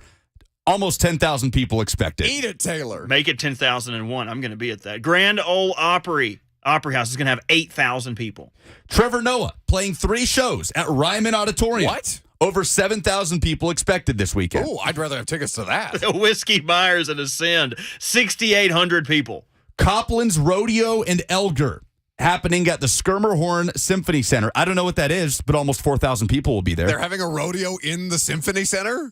Core Summit Conference is happening at Opryland Convention Center, 3,000 people. You know what? That makes a lot of sense that they would have a rodeo at the Skirmerhorn because I always see drunk people in that fountain. They might as well turn it into a show. USA Kickboxing Nationals happening at the Nashville Fairgrounds this weekend. 2,400 people expected. Don't get over emotional. It's emo night at Marathon Music City Works, and 2,400 people are going to be there. Various artists playing at War Memorial. 2,000 people will be there. Why is there danger zone music behind all this? Because it's the highway. The highway is going to be the danger zone. Kentucky Derby parties at various locations, 2,000 people plus the horses. Various artists also playing at City Winery. Loved their 2015 album. 1,400 people expected. Did you see that there was like a 5th horse that had to be put down at the Kentucky Derby track? Don't rain on my parade right now. Thanks for doing that, bud. It's the Nashville Wellness Fest. Only 1,000 people are going to be there to get well, but that's happening at the Nashville Fairgrounds. Not if you're a horse in Louisville. I'm not going to miss Nashville Wellness Fest. Various artists playing 3rd in Lindsley. Various artists making the rounds this weekend. 700 people expected. I want it to be the same various artists just going from venue to venue like vagrants. That would be an incredible band name. They got a busy weekend. The SIP TN Wine Festival is going on Nashville Shores. Only 500 people. Go get your sip on. And general events / tourists happening at various locations. 88,000 people expected. And may I add, Janet Jackson at Bridgestone Arena this weekend. Belmont's graduation. Lipscomb's graduation. If you live in Nashville, Tennessee, do not leave your house unless it's to go to the Nashville soccer game on Saturday night. But you would rather them stay home, wouldn't you? Because you want them to listen to you, and they're not going to listen to you if they're in the stadium. 7:30 kickoff, 7 o'clock pregame. Okay. Does it not feel like did you just pull up Nashville Guru and go line for line there? Is that what happened? It is a graphic that Doorbell Real Estate created on what is happening in Nashville from May 5th to May 7th. No free ads. Yeah. I don't even know who they are. So all of this could just be made up with estimations that have no grounding in fact or reality. I'm going to be honest with you guys. These things are all happening. TSU's graduation is happening. I made this graphic. Are you running a Ponzi scheme? You just had Lucas read the ad for a website domain name you just bought and are trying to sell back to somebody? All of these events paid me. Just kidding. I feel like that is against what we do. All right. Does it not feel like we're preparing for the purge a little bit? Feels like the Like apocalypse. as a city, we're warning people. We're playing danger zone music. We're telling people all the roads that should be shut down. It's the closest to like a live breaking news entity we've ever been in the history of the show. Oprah's going to be here? What? Puka says Oprah is speaking at Tennessee State's graduation. Oh, bleep off. This is my chance. You think she's going to Taylor? I don't know. Oh, wow. Oprah's for sure going to Taylor. Is it okay if I bring out a special guest, guys? She could. Get a car.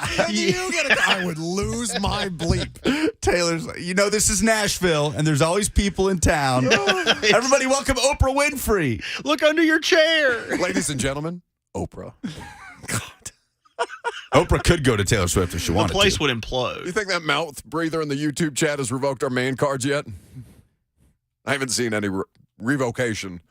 Oh, yeah, the guy tried to revoke our man cards for trying to go to Taylor Swift. I have to have one first, sir. This is the type of weekend that if you're like a doomsday type of person that has a bunker, that you look smart for it because you need to get down to that bunker this weekend and not leave until the clock strikes midnight Sunday. I think this is legitimate fear that I have in my heart. I had plans this weekend. I wanted to do something for Cinco de Mayo. I wanted to go out. I wanted to be in these streets. And mostly the weather might deter me from that because it looks like it's about to rain for 7 straight days. Oh, just to add on top of all of that. That's fantastic. It's going to literal fuel to the fire. People are going to be screaming breakup songs in the rain at Taylor Swift for 3 straight days.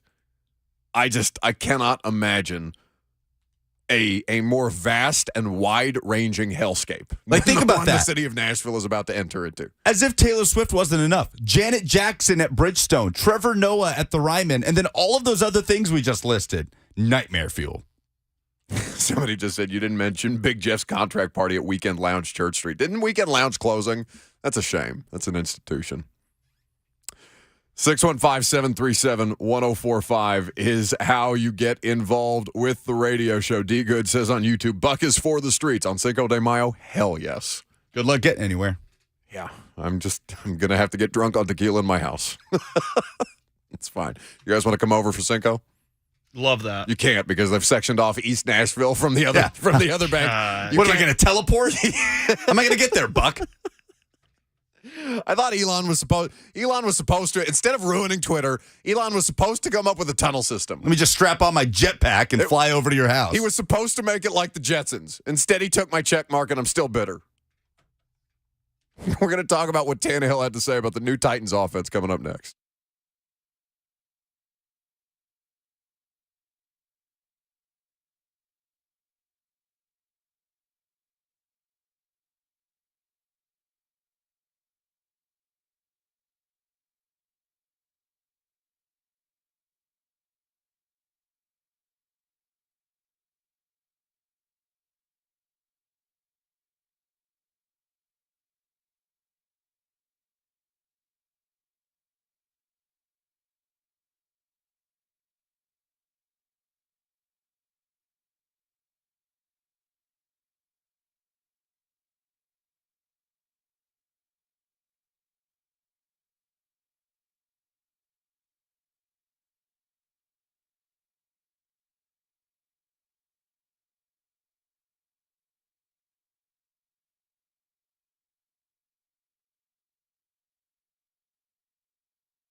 It is 12:01. Good afternoon from the Superbook.com sports desk. I'm Lucas Panzica. Titans players met with the media on Wednesday, including quarterback Ryan Tannehill, who faced a lot of similar questions to 2022 as the Titans drafted a quarterback for a second consecutive year. Yeah, we've been down this road before, so it's definitely a little bit of deja vu. But like I said, Mike and Rand make those decisions. My job is to go out and try to win football games. Titans news this morning. The Titans are adding to their front office staff, according to a report by Albert Breer, hiring Falcons college scouting director Anthony Robinson as an assistant GM. College baseball tonight. Vanderbilt heads down to Tuscaloosa, starting game 1 of a 3-game series. First pitch is at 7 p.m. as Alabama baseball in the news today, firing head coach Brad Bohannon for violating the standards, duties, and responsibilities expected of university employees. From a university statement, the decision comes after reports of suspicious wagering activity surrounding Alabama baseball games. For all your foundation repair and waterproofing needs, visit USSTN.com. Breaking news at once on your home for the Titans and Vols. This is 104.5 The Zone.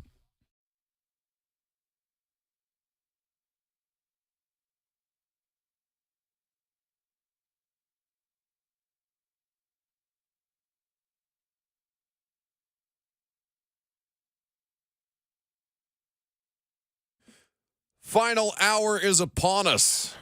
Got here quick, but we're happy to have you to ride it out till 1 o'clock with us. Jump in if you want to, 615-737-1045. That's the number.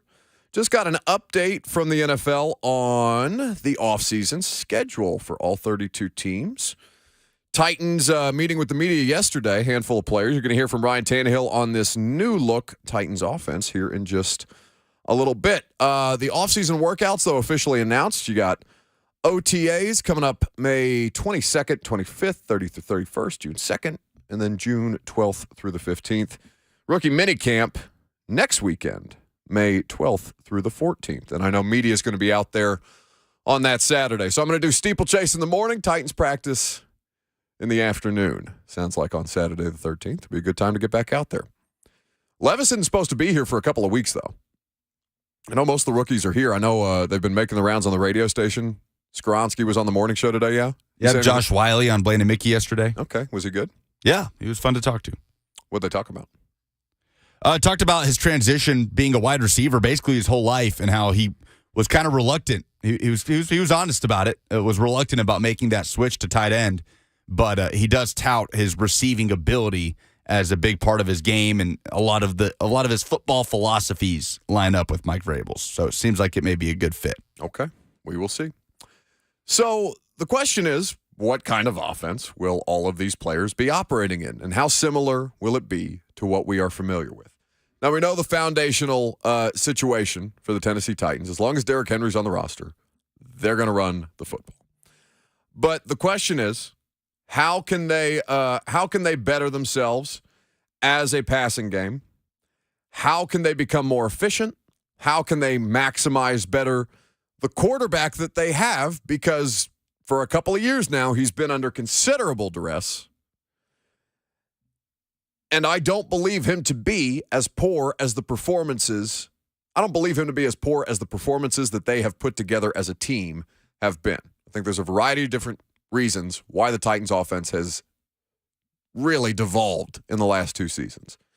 So Ryan Tannehill's at the podium yesterday. And among, things like Will Levis, which we'll get to some calls on here in just a second, being drafted, and things like the additional offensive line depth and competition that's been added, wide receivers, Ryan Tannehill is asked about the new offense because he's been in the building for a couple of weeks now.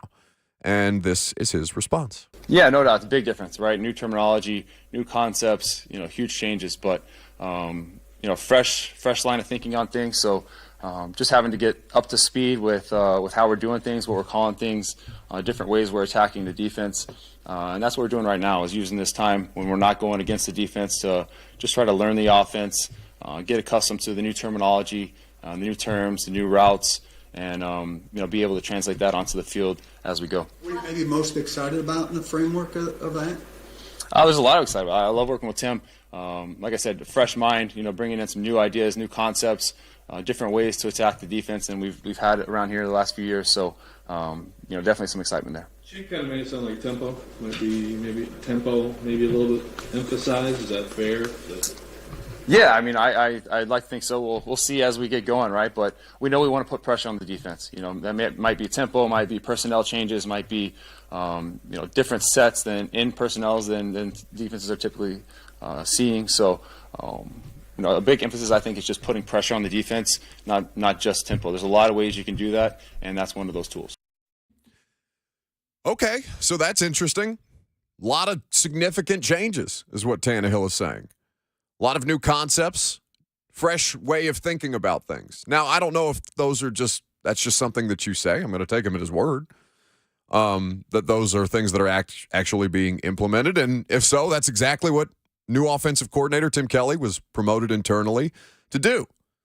His job, I mean, I don't think my expectations are too high. The two of you can tell me, or callers can if they want to. For me to say that Tim Kelly is tasked with re-engineering the Titans offense, kicking this thing back together or putting this thing back together in ways that are creative, in ways that are sustaining, in ways that make them just generally not putrid, but he has to do a significant amount of work to make this feel like it was in 19 and 2020 when it was operating at its highest levels.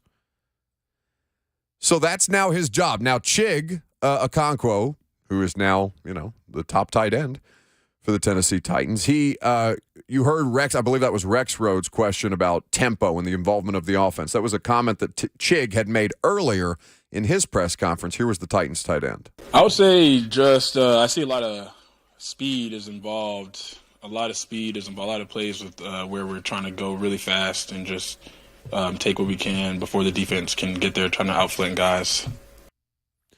So it's early, right? They're just working on air. It's nothing crazy. They don't have a defense out there.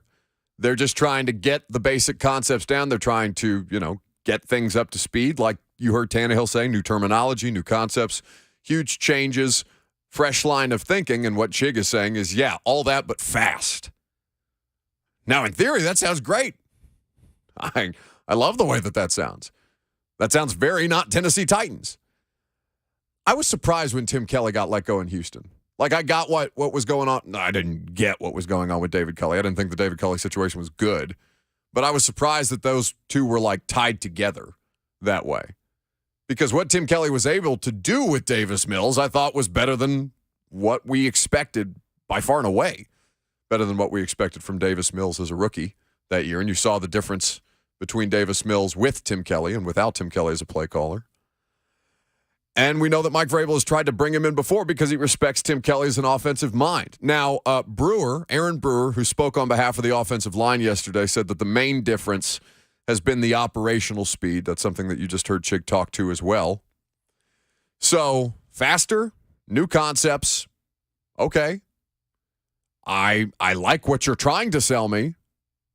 I don't know when we will have proof of concept. I will probably have a fair assessment of what the Titans' new offense looks like by October, would you say? First 4 or 5 games to where we have a fair sample size of what this group looks like with a reimagined offensive line and this different way of thinking, apparently, that's going to be applicable to the Titans' offense.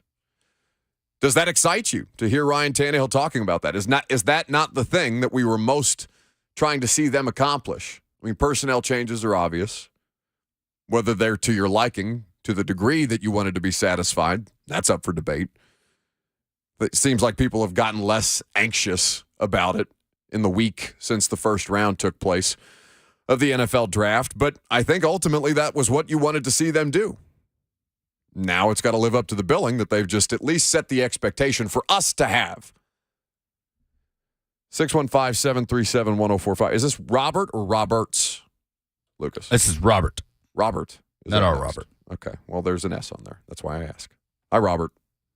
Hey, buddy. How you doing? Good. Hey, I'd like to make my comparison of Will Levis to Jay Cutler, both real big arm quarterbacks out of the SEC. Phone line went away, Robert, but your comparison of Jay Cutler for Levis, he's getting a lot of Tannehill. And I don't know. And that was pre-landing spot. Like, you could see the case for that. Cutler, I mean, mobility was not ever something that I associated with Jay Cutler. And it's not like Levis is like super mobile. Like, we're not talking about Anthony Richardson, can take off and run with the football 65, 70-yard touchdowns at will, it seems, but certainly more mobile. Now, we're seeing that in the evolution of quarterbacks just generally, so maybe this is a modern-day Jay Cutler. And remember, when Levis was at Penn State, he was used as a running quarterback. Mm-hmm. They had packages for him. He was basically a battering ram when they put him in there. No, he's big. Yeah, and he talked about being kind of frustrated by that. And obviously, he ultimately lost the job to Sean Clifford. That's why he transferred, and not because of the way they were utilizing him. But, yeah, Penn State, he was used far more as a runner than he was as a passer. And he had a big year running the football in his one good year in 2021. You'll hear more from Ryan Tannehill on what having Tim Kelly in the play-calling role has meant so far, very early on in the 2023 process for them. We'll also talk about the arguments for and against starting Will Levis in year one. I've gotten enough feedback on this that I think it's worth talking about, so we'll do that coming up next.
Now you go back to Star Wars?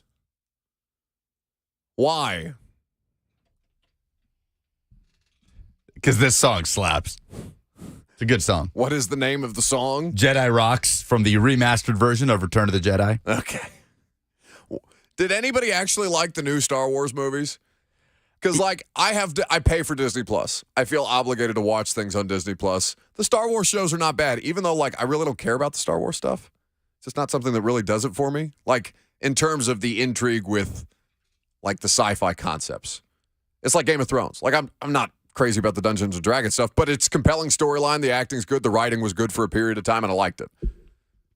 I don't have like the same connection to it as I did when I was a kid, but I think visually they're beautiful. The way they're shot and the way they set stuff up, and it's a fun enough story. I just don't have the same connection I did when I was like loving C-3PO and I was buying all the Boba Fett action figures and like wishing I could ride on those whatever they race through those canyons. Like I just don't have that same kind of connection as I did when I was a kid. Racing. Pod racing. Did you guys play that game? Yeah. God, one of the saddest things you can do is try to go back and play video games that you played when you were a kid because they are not as good. Well, like a lot of those things I remember being in like movie theater arcades. We're obviously going to get back to your phone calls on the Titans quarterback situation here Maybe in just not. a second, but they've distracted me with no, we will because I don't want to do Star Wars for 20 minutes.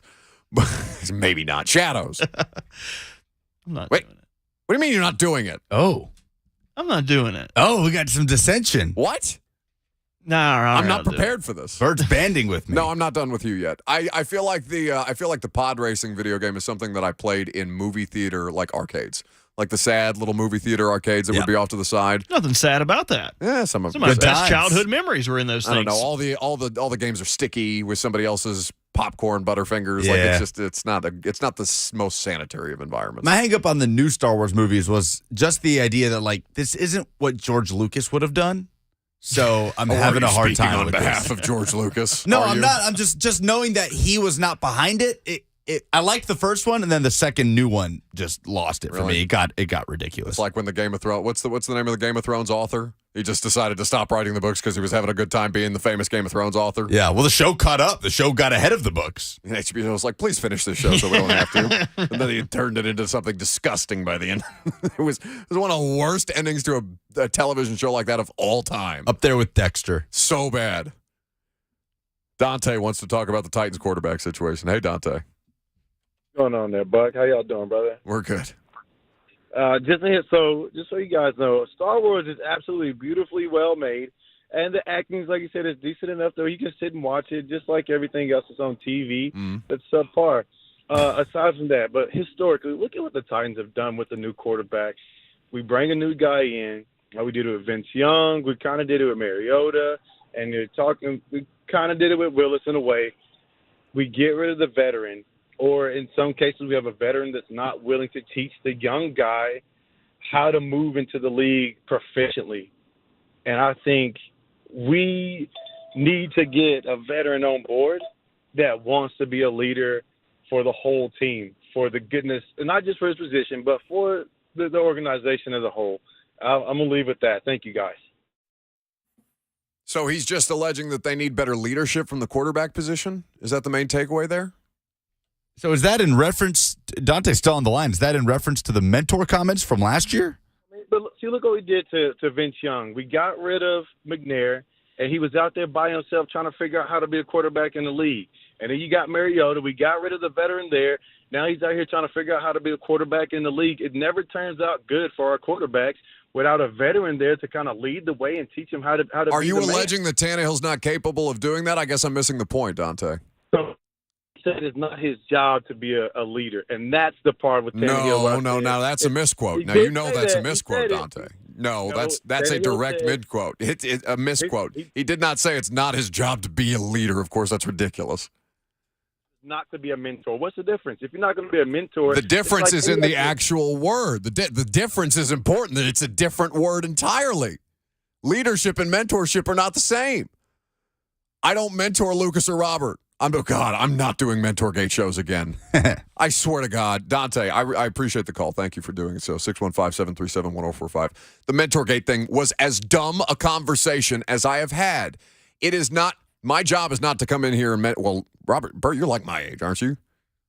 like your age. I think you're a month older than me. Okay, so like Why'd you say it like that?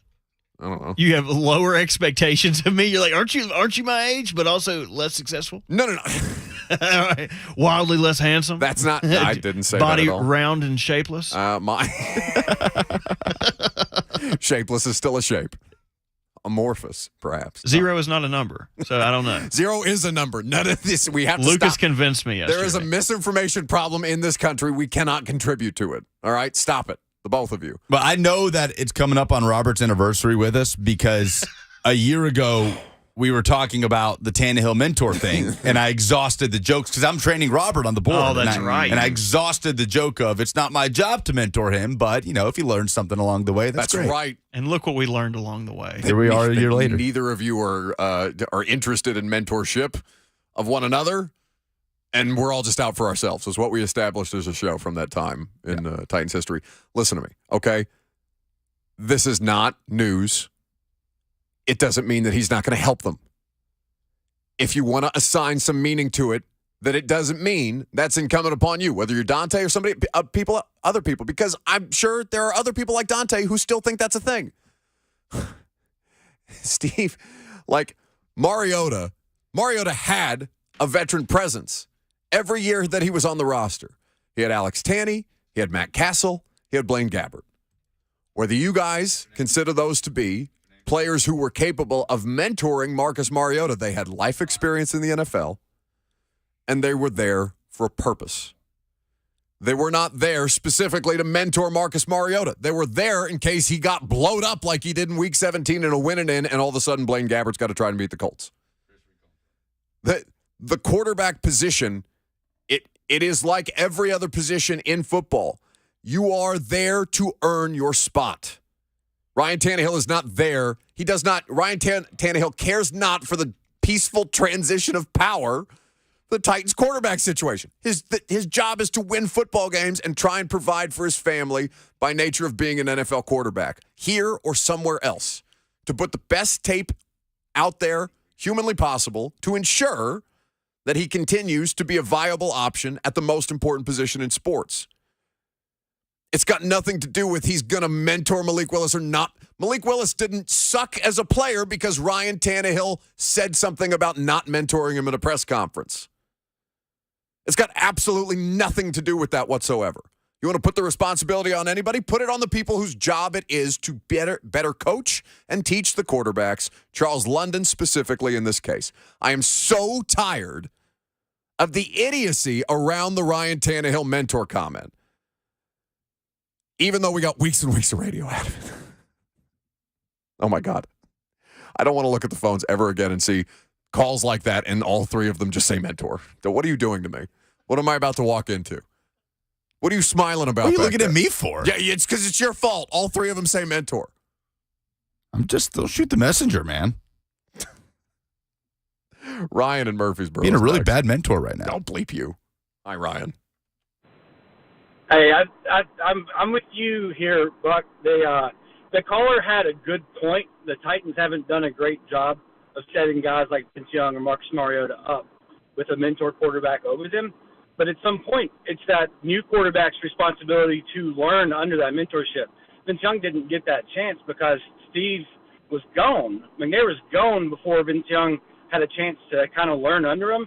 If you look at how Green Bay has done things, they bring in a quarterback, but that doesn't mean that they're divorcing their veteran right away. I hope the Titans get this right, keep Ryan Tannehill around so that he can be a mentor, but just by going out there and doing his job. Not necessarily saying, hey, buddy, I'm taking you under my wing, but I'm going to go out here and perform. I'm going to do what I need to do to keep my job. And if that guy behind me is watching me do that, then I'll know that hey, this organization is going to be in good shape whether I'm here or not. If I move on with my career, I'm going to leave this place a little bit better than it was when I came along. Thanks for the call, Ryan. That's my thing. Don't assign Ryan Tannehill the sins of your franchise not historically being able to develop the quarterback position beyond McNair. Right? Like Marcus Mariota has deficiencies, whether Marcus Mariota was done right or wrong here. He's another example of a highly drafted quarterback that didn't pan out because the spot that he landed in was bad when he got here. And he had a couple of injuries derail him. the Ryan Tannehill situation. Ryan Tannehill, the best thing that you can hope for Ryan Tannehill is that this is the best version of Ryan Tannehill that you've seen because he's in a contract situation.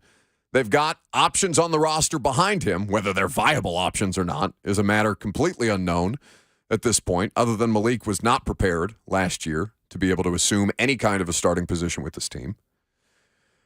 And so now Ryan Tannehill enters a unique situation where he's saying, yeah, deja vu, I've already been through this. It's fine, I'll manage. He's not going to give you the mentor quote because he don't want to deal with that. He don't want to live that way again. He was the subject. Do you know how bored SportsCenter was in the middle of May last year? It was a slow news week. I have never in my life seen the Tennessee Titans discussed that vigorously by places outside of the city of Nashville. Just because the one quarterback said the thing about the other quarterback in a bad quarterback year. Jonah and Puka saying it's the quarterback coach's job to mentor the new quarterback. Charles London is whose job it is to mentor your quarterbacks, including Ryan Tannehill. Like literally in his job description. I was so confused by the outrage from Tannehill because it's not my job to mentor him. It's not. It's literally not. And the outrage was so wild to me. And maybe it was because it was a slow news week headlining SportsCenter, but it's not. I don't understand somebody looking at that and saying, no, that is his responsibility. It's his job to mentor the. It's not. He at all. You bleep beyond winning football games. The obligations of his contract are not tied to how many hours he spends. It's not like a Kyler Murray homework situation, right? Ryan Tannehill doesn't have a mentorship clause in his contract. Doesn't say Ryan Tannehill has to spend X amount of. He's spending all these hours in the quarterback room with them anyway, and he's going through things, and they should learn from him. Like, there is nothing similar about the way that professional quarterbacks go about doing their job and the way that we go about doing our job here on the radio show. But, Lucas, you remember the first week you and I were on the air together? I had zero daily radio experience. You had never been a full-time producer. You still weren't a full-time producer by, I think 2 weeks into the radio show.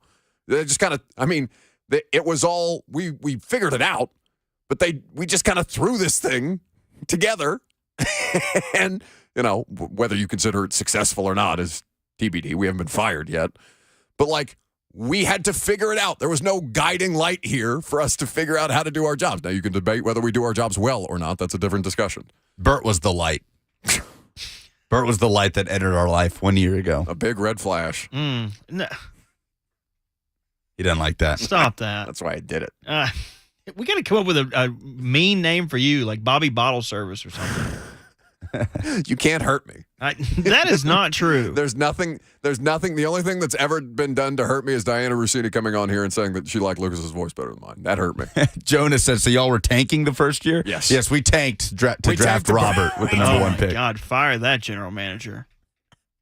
What a pick. That's the person who currently employs us. Don't say that. Okay, no, we love that guy.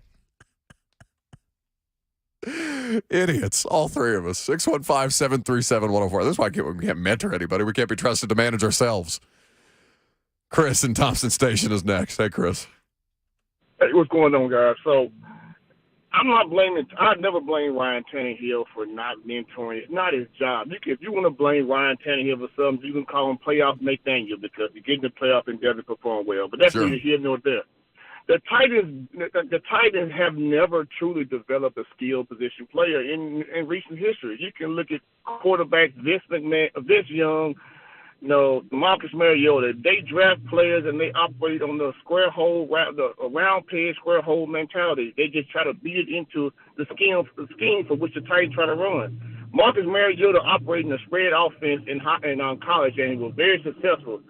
Get to the Titans, they want to run a service academy offense. It doesn't work, man. It's just stupid to me. I never understand it. I'll hang up if you guys can comment later.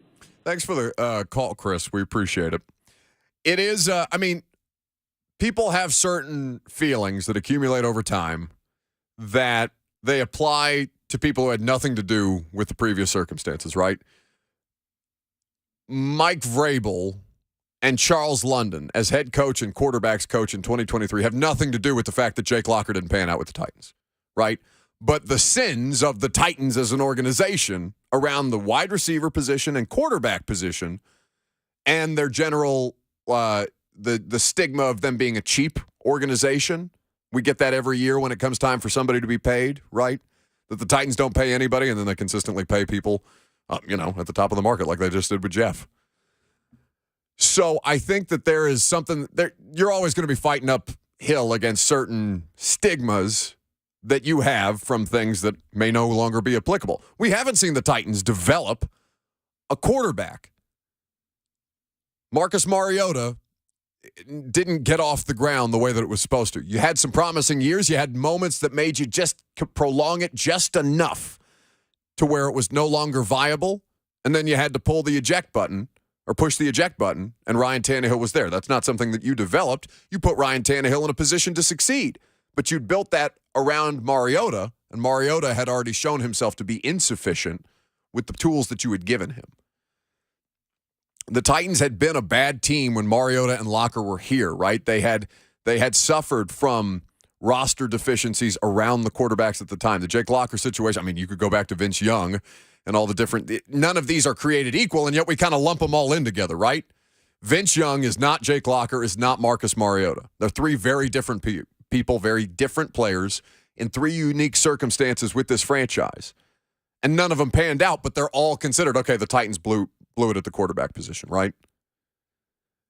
So I don't know that this staff can't develop a quarterback just because previous staffs couldn't, but I get why people assign that stigma to the Titans. But it's the same conversation as, well, Ohio State never produces NFL quarterbacks. So you got to be careful about C.J. Stroud, right? Like, it doesn't matter. It has no impact on what's happening right here and right now. No, but I mean, you see the phone lines? I understand, but it's just as ridiculous to me as that argument. Like, well, he does come from Ohio State. They're not, name one Ohio State quarterback that's panned out in the NFL. Like, it has no influence on what happens to C.J. Stroud's career, just like what Titan staffs of the past have no influence on what happens to Will Levis's career. Yeah, but this is the way that we do sports. Like, you're arguing fundamentally against the way that people think about sports. Because what do? During a season, right? Let's just talk about games. Are any one sample size of NFL games created equal? No. Like from week to week, even. Something you think you know about the Tennessee Titans in week 5 can be completely not applicable by week 6 because things have changed and football's weird. And all of a sudden you think you know something about a team and they're 7-3, all of a sudden they're 7-10, you didn't know bleep. Right? So, like, I think that in the same way that every week I feel like I come on here and ask people to analyze the game as a single game sample size, not to lump it in with the entirety of the season, even though we do that everything with counting stats, with record, with win and loss columns. That's the way that sports is fundamentally constructed. So you're asking people to do something that they've been programmed their entire lives to do. And I think that's kind of the thing that you run up against in these conversations, at least from my standpoint. When I try to figure out, okay, how can I talk about this in a way that's going to get through to people? And then we come out having the same conversations about people calling me and complaining about Mentorgate. You just keep running your head into that wall. Steve in Nashville is next. Hey, Steve. Buck, first of all, I owe you an apology for me telling you that they take a receiver. Little did I know you did have the insight. So I do apologize, Buck. Secondly, we talk about development. First and foremost, it's not Ryan Tannehill's job to develop Will Levis. I will go this far as well. You need to define development for me. The only thing a quarterback coach can do is maybe teach them how to read defenses. They're not getting them faster. They might change your footwork a little bit, show them something different. You know who develops the quarterback? The quarterback. I can look at every one of them. Mahomes, Allen, you look at all the good ones. Those are the two recent ones. Who develops them? They develop themselves. So we're going to see if Will Levis is a quarterback based on how well Will Levis approaches it. The same could be said for Tannehill because look at how much he improved when he was with the Dolphins. Thanks for the call, Steve. I do think so. I don't think it's as extreme as Steve laid it out because I think the answer is somewhere in between, right? Those can be ascending players. They have the traits. That's why teams take chances on them. A team like the Titans was not willing to take the chance at 11 overall on Will Levis, but when it only cost them a future third, they said, okay. The justification after the fact, we talked about this on, what was that, Monday, that it was not a ton of draft capital for a player with a high ceiling at a premium position.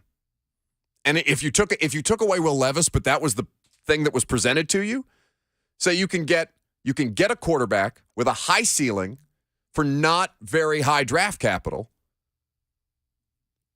and take Will Levis's name off of it. Most people are probably happier with the situation than when I signed the name Will Levis to that player. I think that Will Levis has to be given the tools to succeed, but also Will Levis has to do that himself, of course. In the same way that Malik Willis, that was the responsibility upon Malik Willis. There's a responsibility on the Titans coaching staff. Mike Vrabel says it every time he gets up in the press conference. It's our job to put the players in a position to succeed. And also, the player has to be able to capitalize on those opportunities. Yeah, how far they go is up to them. It's a very classic Mike Vrabel line. Mike literally said it when we were asking him Friday night about Levis, rather. But I don't know that. I think Steve might be underselling the importance of the coach they work with every day. Look at Trevor Lawrence and tell me the coaching doesn't matter. Right, exactly. The importance of Brian Daboll and developing Josh Allen with the steady improvements. Every year Daboll was there. Pat Mahomes, MVP in year 2. You think he would have been MVP if he had started as a rookie with the Chiefs? Andy Reid is one of one for a reason. Brian Daboll looks like he might be one of these type of people, even if he's not, I don't know what Brian Daboll's career is going to go on to be, but I know Andy Reid and Brian Daboll are damn good. Yeah, coaching matters. Charles London is one of the most important people in that building right now. Last call for phone calls, 615-737-1045. We'll do that, wrap up some polls, end it for the day. I'm Buck Rising. It's 1045 The Zone.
Wrapping it up on this Thursday. Blaine and Mickey got you covered. Coming up next, you can still get in for them early if you want to.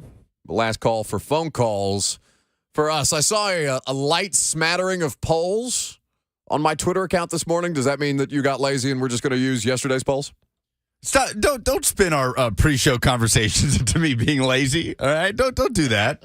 Don't make our calculated pre-show plans into me being lazy. I don't know what you're talking about. We did not get to the polls yesterday, so we do have leftover polls. We got leftovers. I love leftovers. Yeah. We're not stopping at McDonald's. We got leftovers at home. Make a meatloaf sandwich. Ryan in Murfreesboro is next. Hey, Ryan. What's up, Buck? I'm sitting here thinking everybody's talking about how Will Levis is motivated because of how far he fell in the draft. I don't think anybody's going to be more motivated than Ryan Tannehill because the Titans keep drafting quarterbacks basically saying, even though you're still relatively, young and serviceable and have done a great job, we don't want you. How motivated is Ryan Tannehill to have a great year? And more importantly, what if he does great, Levis goes in preseason, throws terrible interceptions, decision-making like you see at Kentucky, and now the Titans are stuck at the end of the year with a huge problem with neither one of their rookie quarterbacks panning out, and you got a guy that you could have kept, and now he probably wants to go somewhere else. Well, I mean, it does get convoluted, right? We'll make this quick because it's a lot there. Preseason, Levis not doing well hypothetically in preseason is not going to keep them from thinking that Levis is a lost cause.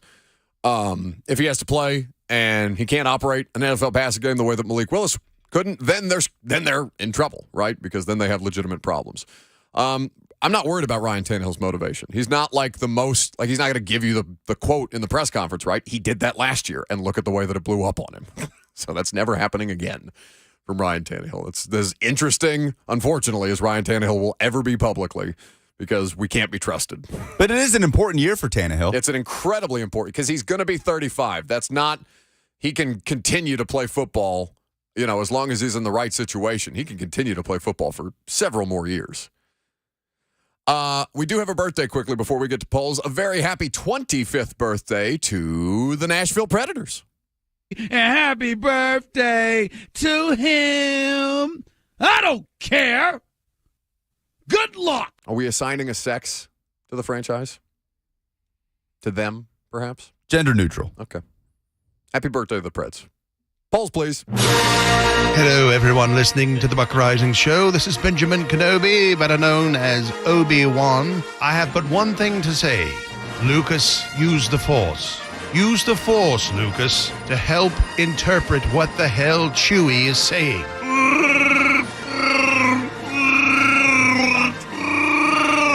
Oh, scrap that rubbish. Lucas, I am not your father. I repeat, I am not your father, nor am I Buck's father. I was once a Jedi Knight, and what I'm trying to say is, Lucas, it's time to update the final poll results here on the Buck Rising Show. Do it now.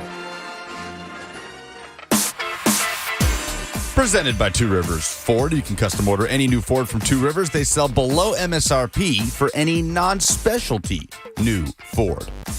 Did the NFL draft help or hurt the Vols in recruiting? 72% say it helps more than it hurts. We talked about this yesterday. I think the immediate impact is hurtful because the Vols were gassed up. Hendon Hooker, Jalen Hyatt, Cedric Tillman. Then they fell to third, but I don't think there's like a lasting impact unless things go poorly for all three of those players in the pros. I think Josh Heupel would look at you and say, tell me how having 5 players in the top 100 picks, second most of any program in the country, could possibly be hurtful. That's what he should be doing, but that's why coaches are used car salesmen. Who does Corey Davis play for in 2023? 51% say the field. 49% say the Titans. Yeah, I would say it's probably more in favor of the field. I just don't think they have any burning interest to bring him back here. I mean, I guess if the price is so low, but then at what point are you risking it again with the soft tissue injuries? I'm good on the Corey Davis. Were you making a Star Wars joke there? Solo? No. Oh, I got one for you anyway. That was my way in. What's a baseball player's least favorite Star Wars movie? Wait, what are you doing? The Empire Strikes Back. Oh, boo. No, we're not weaving bad Star Wars jokes into the polls. Not now. Shadows. Corey Davis is a repeat offender. That's my version of the Force, sending him into the shadows. As Mike Vrabel likes to I'm call going him. to start doing the hand motion now, too. What's the nicest thing you can say about Will Levis? We challenged the Titans fan base. Darren says he has a big chip on his shoulder. He also looks very determined to prove everyone wrong about him. I don't disagree with that. I think that Will Levis, whether you think it's corny, whether you don't like the internet stuff, whatever your opinion on Will Levis, I think that he's in a pretty good spot to prove a lot of people wrong. Yeah, Sam says he has a lot of confidence. Joey says he had over a 90 passing grade by PFF in 2021. Yeah, passing grades, PFF, all that stuff. I would just like to see him not turn the ball over. Yeah. But confidence, certainly, that is a factor with Will Levis. What are Titans fans more upset about? 84% say the wide receiver situation. 16% say actually drafting Will Levis. Yeah, I was sure there was going to be a couple of those. And who has the best quarterback room in the AFC South? The Jags, the Titans, the Texans, or the Colts? Really quick, the Titans have Ryan Tannehill, Will Levis, and Malik Willis. The Jags have Trevor Lawrence, C.J. Beathard, and Nathan Rourke, formerly of the CFL. Texans have C.J. Stroud, Case Keenum, and Davis Mills. And the Colts have Anthony Richardson, Sam Ehlinger, and Gardner Minshew. 50% say the Titans have the best room in the South. 44% say it's the Jags, 4% Texans, 2% Colts. That is something that we can talk about tomorrow on the radio show. Those are the polls. Excellent. That's the show. Good job out of Bert and Lucas, despite their best efforts. We appreciate you guys hanging out with us. Thanks to Brooks Kubena for stopping by. If you missed any of the radio show, check out the podcast. Speaking of podcasts, tickets available for the live taping of The Install with Greg Cosell on May the 20th, available at 1045thezone.com at the Hutton Hotel just down the street from us in Midtown. Going to be a lot of fun on May the 20th. Hope to see you guys there. Get your tickets now. Tag us in a screenshot on Twitter, and we'll make sure to retweet that. Blaine and Mickey got you next. I'll see you guys tonight on Primetime.